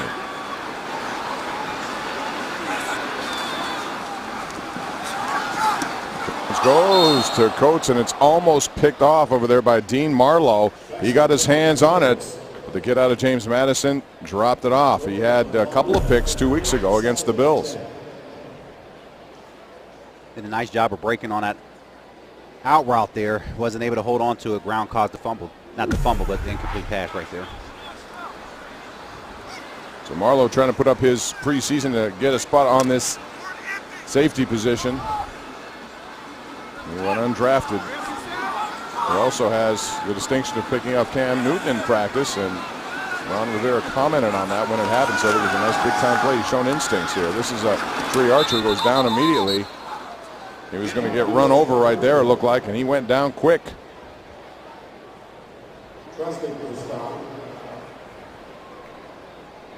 Steelers are 0 for 7 on third down. Trying to pick up some yardage there with the simple draw. The Panthers were able to sniff that one out, causing a third and long. Let's see if the Steelers are able to pick up their first third down of the game. Try to get that bitch deep as possible. More pressure up the middle. This time it's going to engulf Landry Jones as he goes down. Ben Jacobs was first to get him out of Fresno State. And once again, the Steelers now going backwards on offense. The guys who are in there not getting the job done. It's been all Carolina tonight.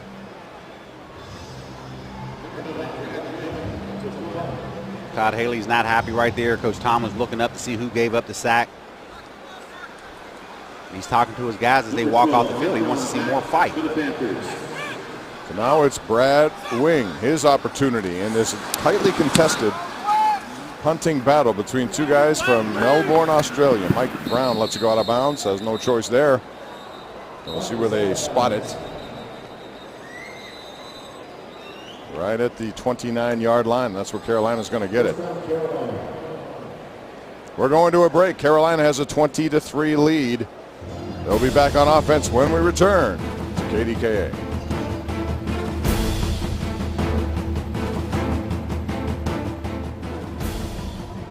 All right, we're back. Missy Matthews joins us on the field, Steelers.com. Missy? Hi, Bob. Before the game, players were out on the field during warm-ups. Jericho Cotchery, the former Steelers wide receiver, came over to talk to former teammates and coaches. He was talking to Ambassador Dan Rooney. Le'Veon Bell was patiently waiting for his chance to talk to Jaco, as he was affectionately known. That's because he was his mentor during Bell's rookie season, taught him all about the cold tub, what to do off the field, and how to prepare to play in the NFL. And now, as we've talked about earlier this preseason, Bell is spreading that message and what he learned from Jaco to guys like first-round draft pick Bud Dupree. Back to you, Bob. All right, Missy, thanks so much for that. Jericho Cotchery going to be one of those guys going to have to step up, too, in his second year down there in Carolina. You know Jericho very well. He just continues to roll on. Very well. He came his time here with the Steelers. I mean, the guys loved him. Veteran presence. He came from the Jets, and unfortunately weren't able to get things going, and he moved his career to Carolina. And as he continues on, he does wonderful things off the field, and those are things a lot of people were able to pick up during his time here with the Steelers. Once again, it's Wager Trying to get some room there. Terrence Garvin makes the tackle, and another guy's going to have to step up for them is Ted Ginn, since they're on offense here. A guy who was brought over. Boy, you know, you look back, number 19, when he's on the field, he's always been electrifying with special teams. Once in 2011 had a return kickoff for 102 yards, a punt for 55, all in 59 seconds. Without Kelvin Benjamin, they're going to rely on everyone there. And there's a guy who just expects to be on the roster. He's made a pretty good case for himself, Brandon Wager. Ted Ginn is an exciting player. Bruce Arians thought he was going to get that in Arizona. Things didn't work out there, so now he's back in Carolina. And they're expecting him to continue to contribute because he has to pick it up now that Benjamin's out. Third down again, Carolina. Inside handoff, and there's running room for Todman. Todman has a touchdown already in this game. He's at the 50, trying to go out of bounds, and he does before L.J. Ford gets to him. Jordan Todman with another healthy game right there. The 49-yard touchdown at 24 to his total. You can see just a simple draw coming right here, coming right at us here as he makes the cut to the outside. I mean, you sit there and you wonder, I mean, he didn't even get touched. Looking back, not one Steeler was able to get a hand on him, unfortunately, in that run. This is the end. Well, this defense needs to pick it up in a hurry. Yeah, they really do. Jordan Todman, Big East Player of the Year in 2010, trying to latch on after being a 6th-round pick of San Diego. We have completed 3 quarters in Pittsburgh. Carolina leads 20-3.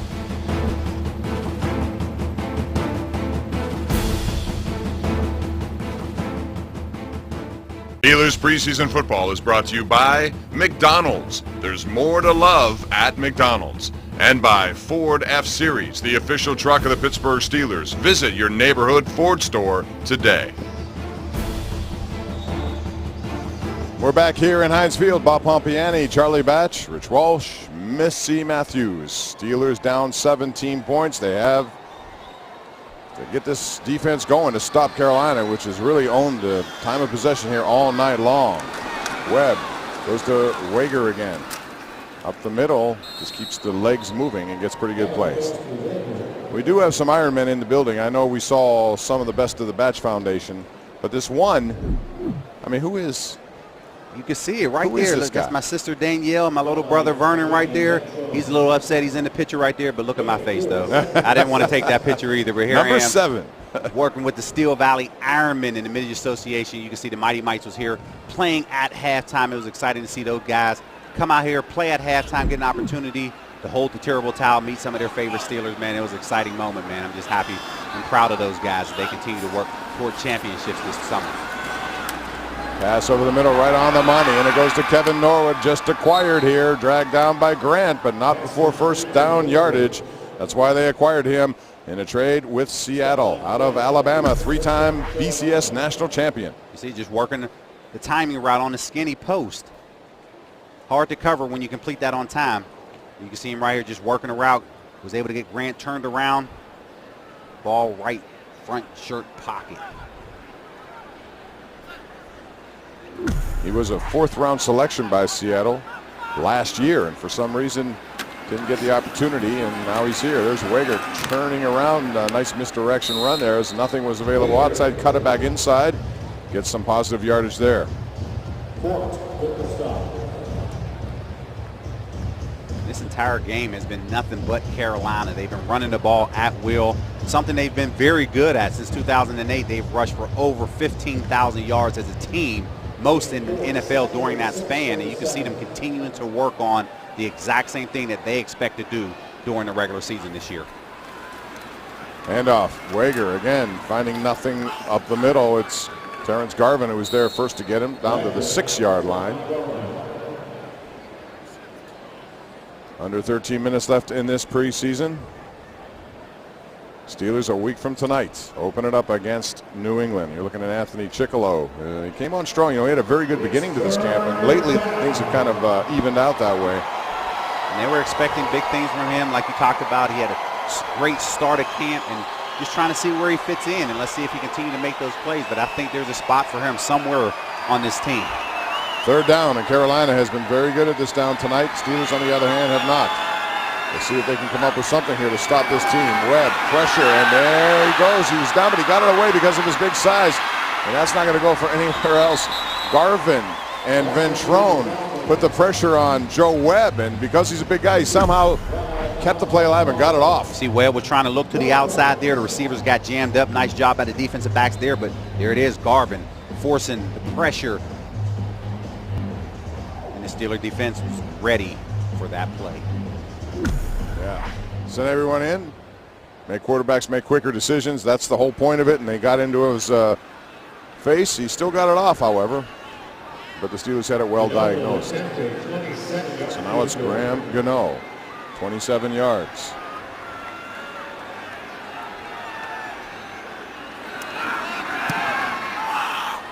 That one relatively easy, as it always is for him inside the 30-yard line. He's had a very good resume on those kind of short kicks, and it's now 23-3 as the Steelers trail by 20. We'll take a break. Steelers on offense when we return. Fourth quarter action from Heinz Field.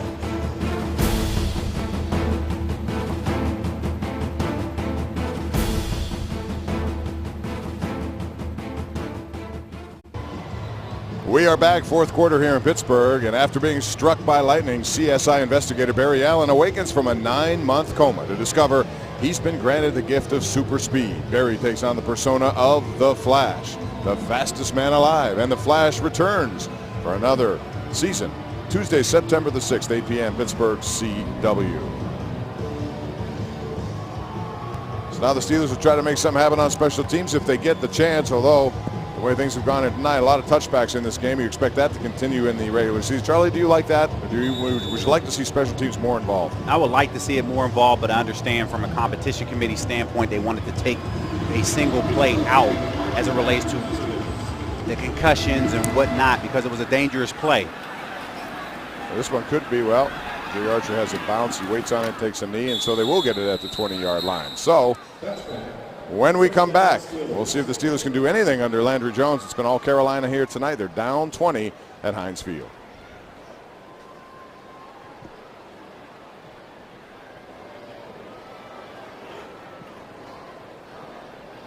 Back here at Heinz Field, and for the most up-to-the-minute information on the Steelers, visit Steelers.com. Updated daily. The website has the most extensive information.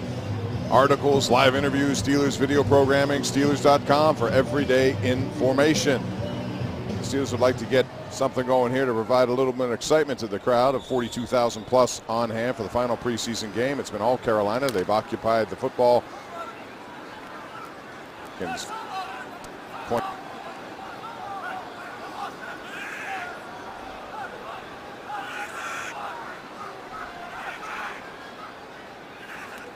Landry Jones now. He's going to pass. Goes to Sammy Coates. Coates over there gets first down yardage. And I'm going to give a little shout out here to Coach Mike Tomlin. A classy move by him and some of his players today as they went to Children's Hospital to visit DeMonte Bronoff from Aliquippa. He was an outstanding runner last year for Aliquippa, like 1,200 yards, and unfortunately he's been battling leukemia. And certainly this lifted his spirits. He's a great kid, and we certainly wish him the very best. But nice to see Mike Tomlin putting a smile on a young kid's face.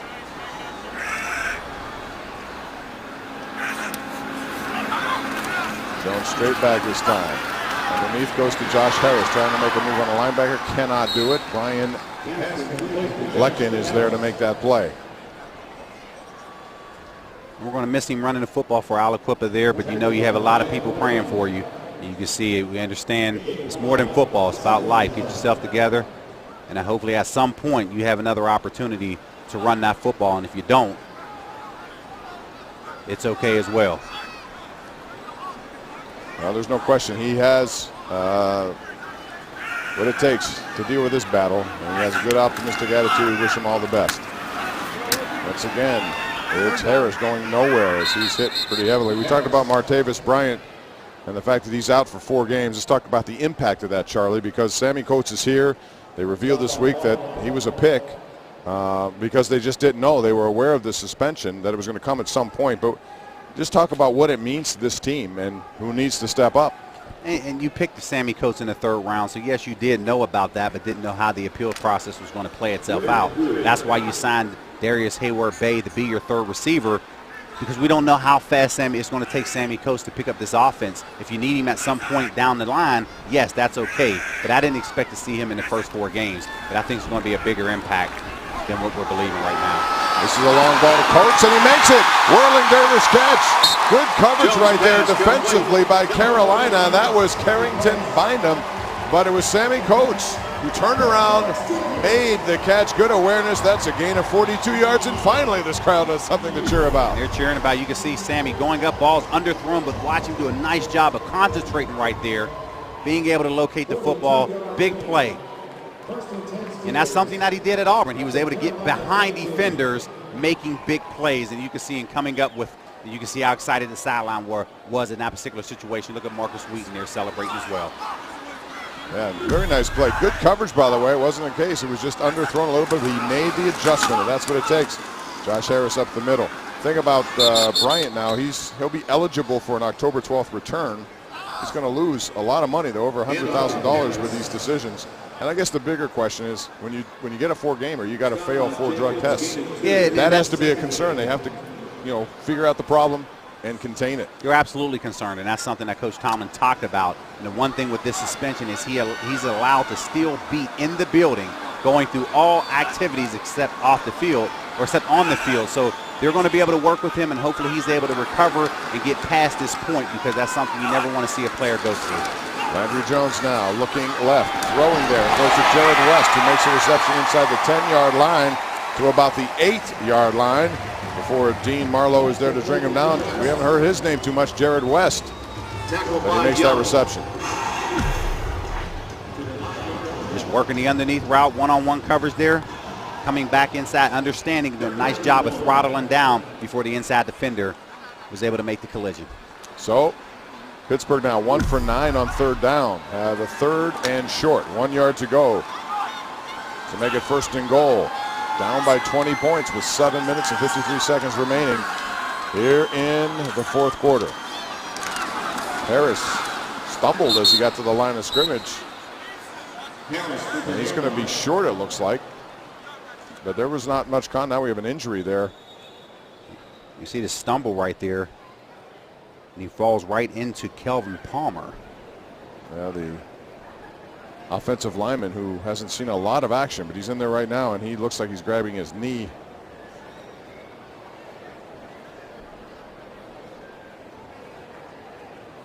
We've had a lot of injuries in this preseason. That's kind of been the storyline. Not just here, but around the NFL. Dr. Bradley, John Norwick taking a look. We'll be back to Heinz Field right after this.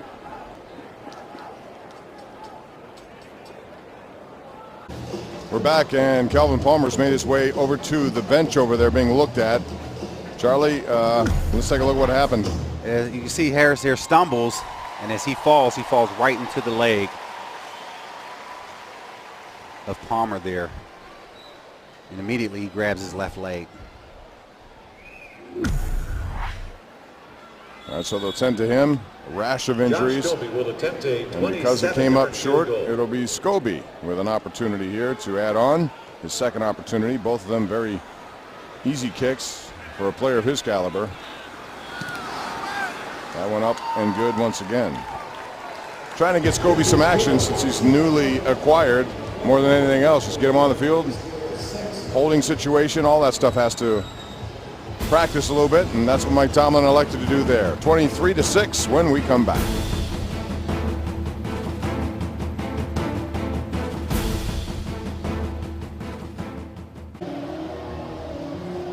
Hey, don't miss this, The Play with Rocky Bleier. It takes place Tuesday, September the 15th, Heinz Hall, 7:30, written by Gene Collier, outstanding columnist of the Post-Gazette. One show only. The legendary Rocky Bleier will perform a one-man show about his life. Call 800-743-8560 for tickets. HeinzHall.org.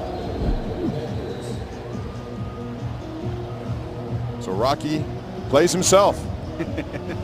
That should be easy to do, right? It should be easy to do, and it should be a wonderful play. Yeah, he's had quite a career, too. One of the best motivational speakers out there after a great career. Sharing the backfield with Franco Harris. Once again, Scobie kicks it out of play, and so Carolina will go to work at the 20-yard line. So keys to the Steeler defense. We talked early in this preseason. Cortez Allen, to me, is one of them.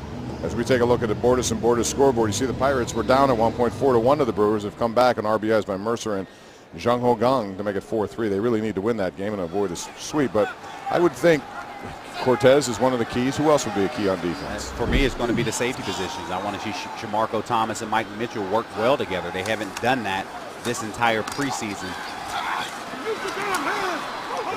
And the question was asked in Tomlin's press conference, is he concerned about that? And he said yes. He finally admitted it because these guys haven't been able to work together. And that's concerning. And whenever you're going up against a team like New England next week, or just really in general a pass-happy league at this point, you have to be able to work those guys, disguise coverages. And right now, this whole secondary hasn't been able to do that thus far. So that has to be an area of concern if you're looking at this Steeler team right now.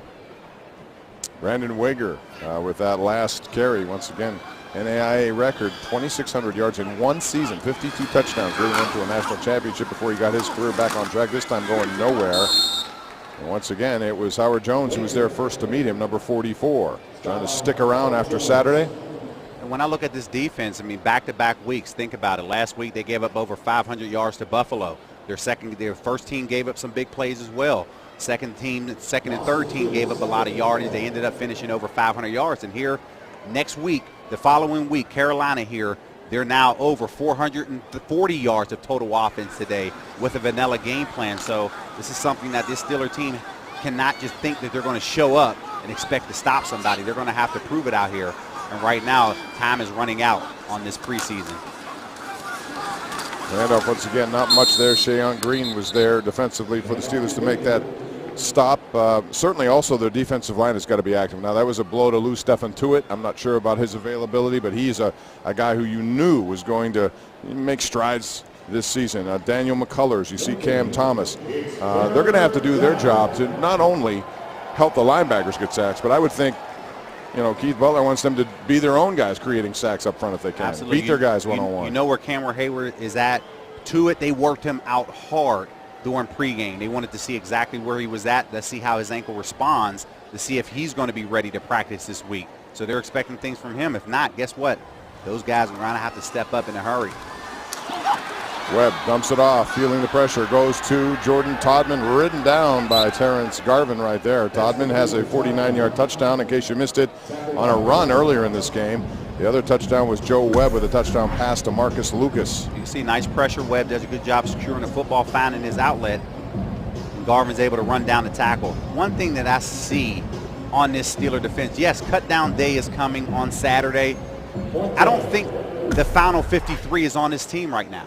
I think Kevin Colbert, Coach Tomlin, Mike Tomlin, he'll sit back and scour the waiver wires, and he's going to figure out who are the best guys. And if they can contribute and be part of this team, there will be a couple more moves that are made over the weekend as they prepare for New England.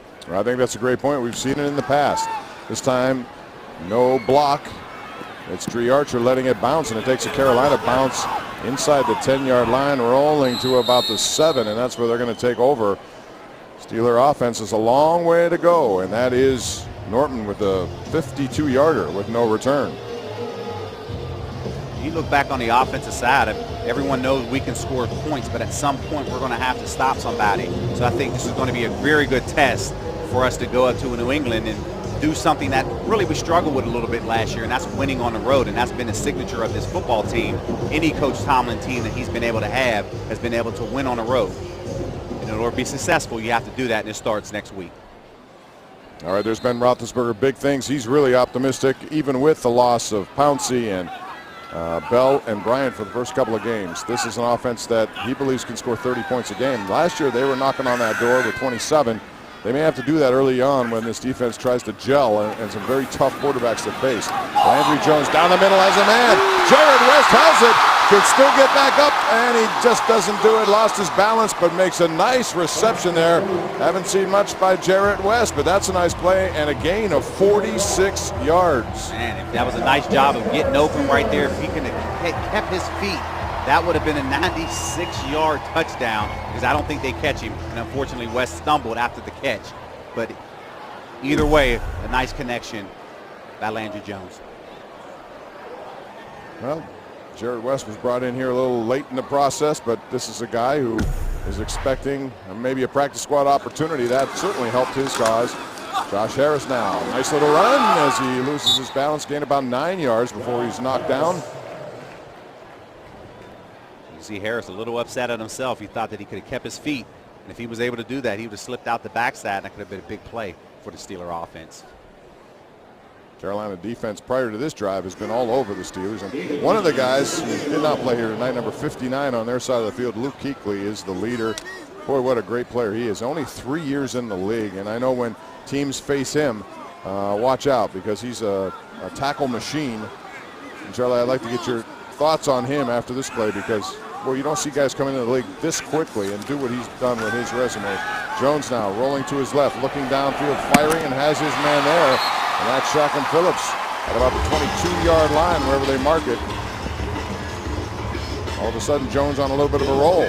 Gain of 15. Nice job on the play action here. You see Phillips working the job, knowing that there's play action behind him. He does a nice job being patient on the route, working the depth.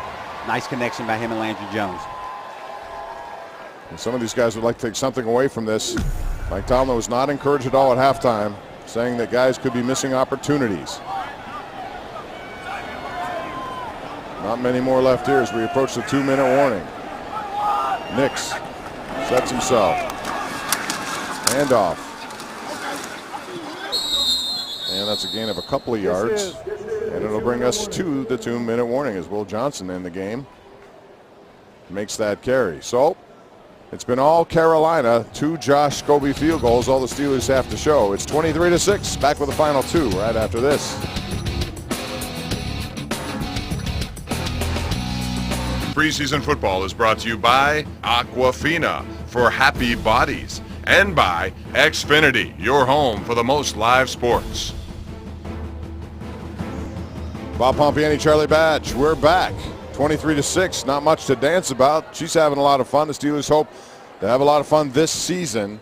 Tonight, not so much. Carolina has dominated this game, although finally, Pittsburgh has put together a little bit of a drive here with some big plays. We saw a nice gainer to Sammy Coates and then to Jared West. 2 throws by Landry Jones. Now it's second down here at the 2-minute mark. Steelers right at the 20-yard line. Jones, pressure, and he's going to get wrapped up and thrown to the ground right there. Terry Redden got him as the Steeler offensive line collapsed. You can see, and that's the 5th sack for the Panthers here tonight. They've been able to put a lot of pressure on just by their front 4, not bringing the blitz behind it, just beating their man one-on-one on the inside, working the twist game there, and was able to bring down Landry Jones. We talked about Luke Kuechly, number 59, did not play, but man, a first-round pick in 2012 out of BC. He's won just about every award there is to win over there, and not many people win a Rookie of the Year and a Defensive Player of the Year in a career. Joe Green did it, Jack Lambert did it. Only 8 players have done it. In 3 years, he's already done that. It's amazing. You talked about some great linebackers right there, and people, Hall of Famer and Jack Lambert, he won that award, so you see exactly where he fits as it relates to linebackers. And there's a throw under pressure, and it's taken by Carolina, ill-advised, and down the sidelines is Brian Blecken. He picks it off, and there's also an injured Steeler. It's Jones, or at least he's down. We'll see what it is, but Blecken makes the interception. It looked like Jones rushed that a little bit. He did. It should be a holding penalty on it, but unfortunately he got hit after this play. Hit his head pretty good. Chaz Alexi out of Pitt made the pressure right there, trying to hang around here. This play should come back because of the hold on the receiver here. Just don't know who's going to come in if this is an injury timeout. Looks like Tyler Murphy might have to come in for a play for Landry Jones. Blecken is out of Utah. Jones shaken up a little bit. He's been taken out. Defense number 36. Spot of the foul, automatic first down. Also during the play, there was an injury on a Pittsburgh player. By rule, Pittsburgh is charged with its first timeout of the half. They have 2 timeouts remaining. So Pittsburgh gets charged with a timeout because of the injury. Do you like that rule? I mean, if you get injured, you get injured. Yeah, you do, and that's unfortunate. It's hard for the referee to decide what was a legitimate injury and what wasn't. Right here, of course, you're going to take safety precautions as they're looking at Landry Jones. Of course, the concussion protocol, the doctors are going to look at him. I don't expect to see him going back into this game with only a minute to play here. So Tyler Murphy will come back into this, or no, actually, It looks like Michael Vick will have to come in here. Wow. And finish out the game. This is a surprise. Yeah, it is a surprise given there's nothing left in the season but a minute in this preseason. You certainly don't want an injury to Michael Vick. Tyler Murphy has taken snaps at center. Not so much recently, but he has that under his belt in college, certainly. This quarter is brought to you by McDonald's. Football is back in the air. They're loving it. Starts next Thursday night. And Roethlisberger really anxious to get this group going, and tough assignment right off the bat at New England. Tough assignment here, and with 1 minute left in this preseason, I don't think they do anything foolish to expose Vick to any type of injury. And he does hand off, and it's Will Johnson trying to battle his way, puts his head down, keeps going to the 10-yard line. They have a flag there for, I don't know if there was a grab of the face mask or not, but we'll see what they rule. Personal foul, face mask, defense, number 26. Half the distance to the goal, automatic. First down. JT Heath says, what, me? You can see Will Johnson here just coming in here, and he's a powerful running back. Doesn't get many carries, but you can see him just driving and keeping the legs moving. You can see him just looking. I didn't grab the face mask. It's clear as day right there on the replay. Whether or not he grabbed the replay, Heath, you were guilty on that. The camera never blinks. They'll catch you every time. So now it's Nix, lead blocking back for Johnson. And once again, the handoff goes to him, and he's going to put his head down, drive his legs, and he's turned aside at about the 2-yard line. It was Ben Jacobs knocking him backwards, and now it's time for the Sheets play of the game. We don't have many to choose from here offensively, but here it is. Sammy Coates, Charlie.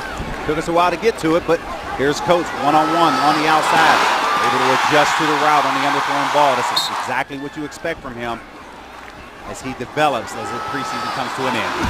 Quality. Just got a kick in the beans. It's new Sheets Brothers coffee. Try a cup today.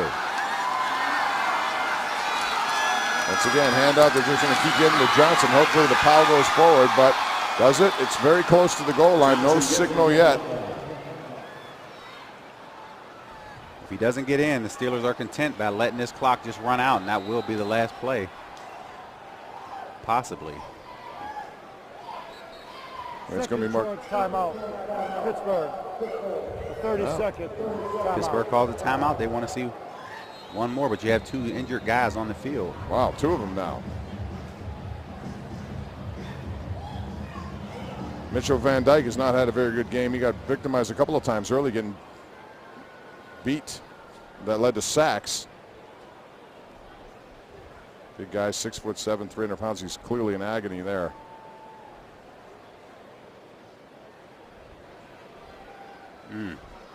You hate to see that here. On those kind of plays too, it's almost like a rugby scrum. Everybody's just piling up, and there's a lot of weight in there.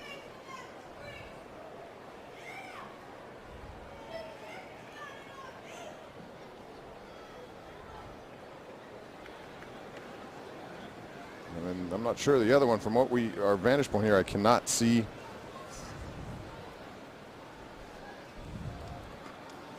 Could be B.J. Finney, the center. I'm not sure. Anytime they bring the card out here. Yeah, that's not good. They knew immediately, too. Didn't waste any time. And B.J. Finney's a center out of Kansas State, lifelong Steeler fan who got his opportunity to be on this team. Got the call, celebrated on social media. Number 67, he's also down. So 2 injuries on the same play. Put a damper on the end of this preseason, and kind of a microcosm of what has been a very disappointing preseason when it comes to injuries. A lot of key guys out. A lot of key guys out. That's something you don't want to see. And, of course, there were a lot of talk. There's a lot of talk about whether they were meaningless games. And Aaron Rodgers went on the record. He was very outspoken whenever he lost Jordy Nelson in this game. And, of course, we lost Marquise Pouncey in that same game. And it's just unfortunate. The preseason is something that we all know is part of the game. And, unfortunately, you do have injuries that occur. And you just hate to see it, especially at any time, but you just hate to see it at the preseason as it comes to a close. Yeah. Van Dyke really in pain. Finney does go off. He's being helped off there. Doug Legursky, now Matt Spaeth. Let's take a look at what happened. Both those guys, and you can tell he's obviously in pain as well. And right in the middle of the pile there, and you can see Van Dyke gets rolled up on. Both of them were. Finney and Van Dyke both on the same exact, right up the middle, both got rolled up.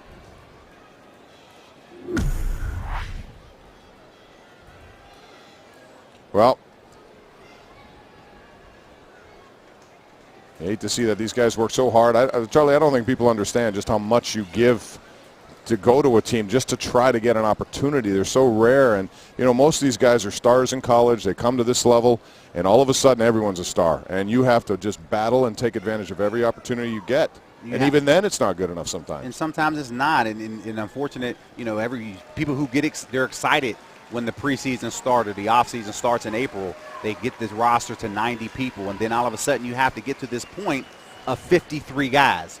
No matter how you get there, there are going to be players who are going to be cut. And over the weekend, there'll probably be over 400 players that are cut. And overall, you have close to 1,000 that are cut during this time of year. And it's unfortunate. And some people move on with their careers, and some people, that might be the last opportunity they ever get. And Coach Tomlin is always real about it after the game. When you go into the locker room, before he congratulates you, win or lose, he sits back and he takes a visual of this image. And he says, you want to know what, guys? I understand. Realistically, I have to make some tough decisions, and we won't all be standing here a week from now, but he just appreciates everybody's efforts. And that's what you have to consider from Coach Tomlin, because he understands the business side of football. So does Kevin Colbert. You saw a shot of him now. He's going to have to be looking, as you said, for other positions, but you know, this obviously factors into what's going to happen. And it was nice to see the entire offensive line came up to help those guys. I mean, regardless of if they're on this team or not, they are now, and it's a tight-knit group, that offensive line. So now, very tight-knit. We're going to see a knee. I think the Steelers called a timeout thinking that they would try a play until those two injuries. Absolutely. And then they changed their mind. Absolutely. No more. Tomlin would have loved to put a touchdown on the board in that situation, but when you have two guys go down on one play, you just want to get out of the preseason. And you can see right there, that's good sportsmanship there. Your final was 23-6. We'll back to recap right after this.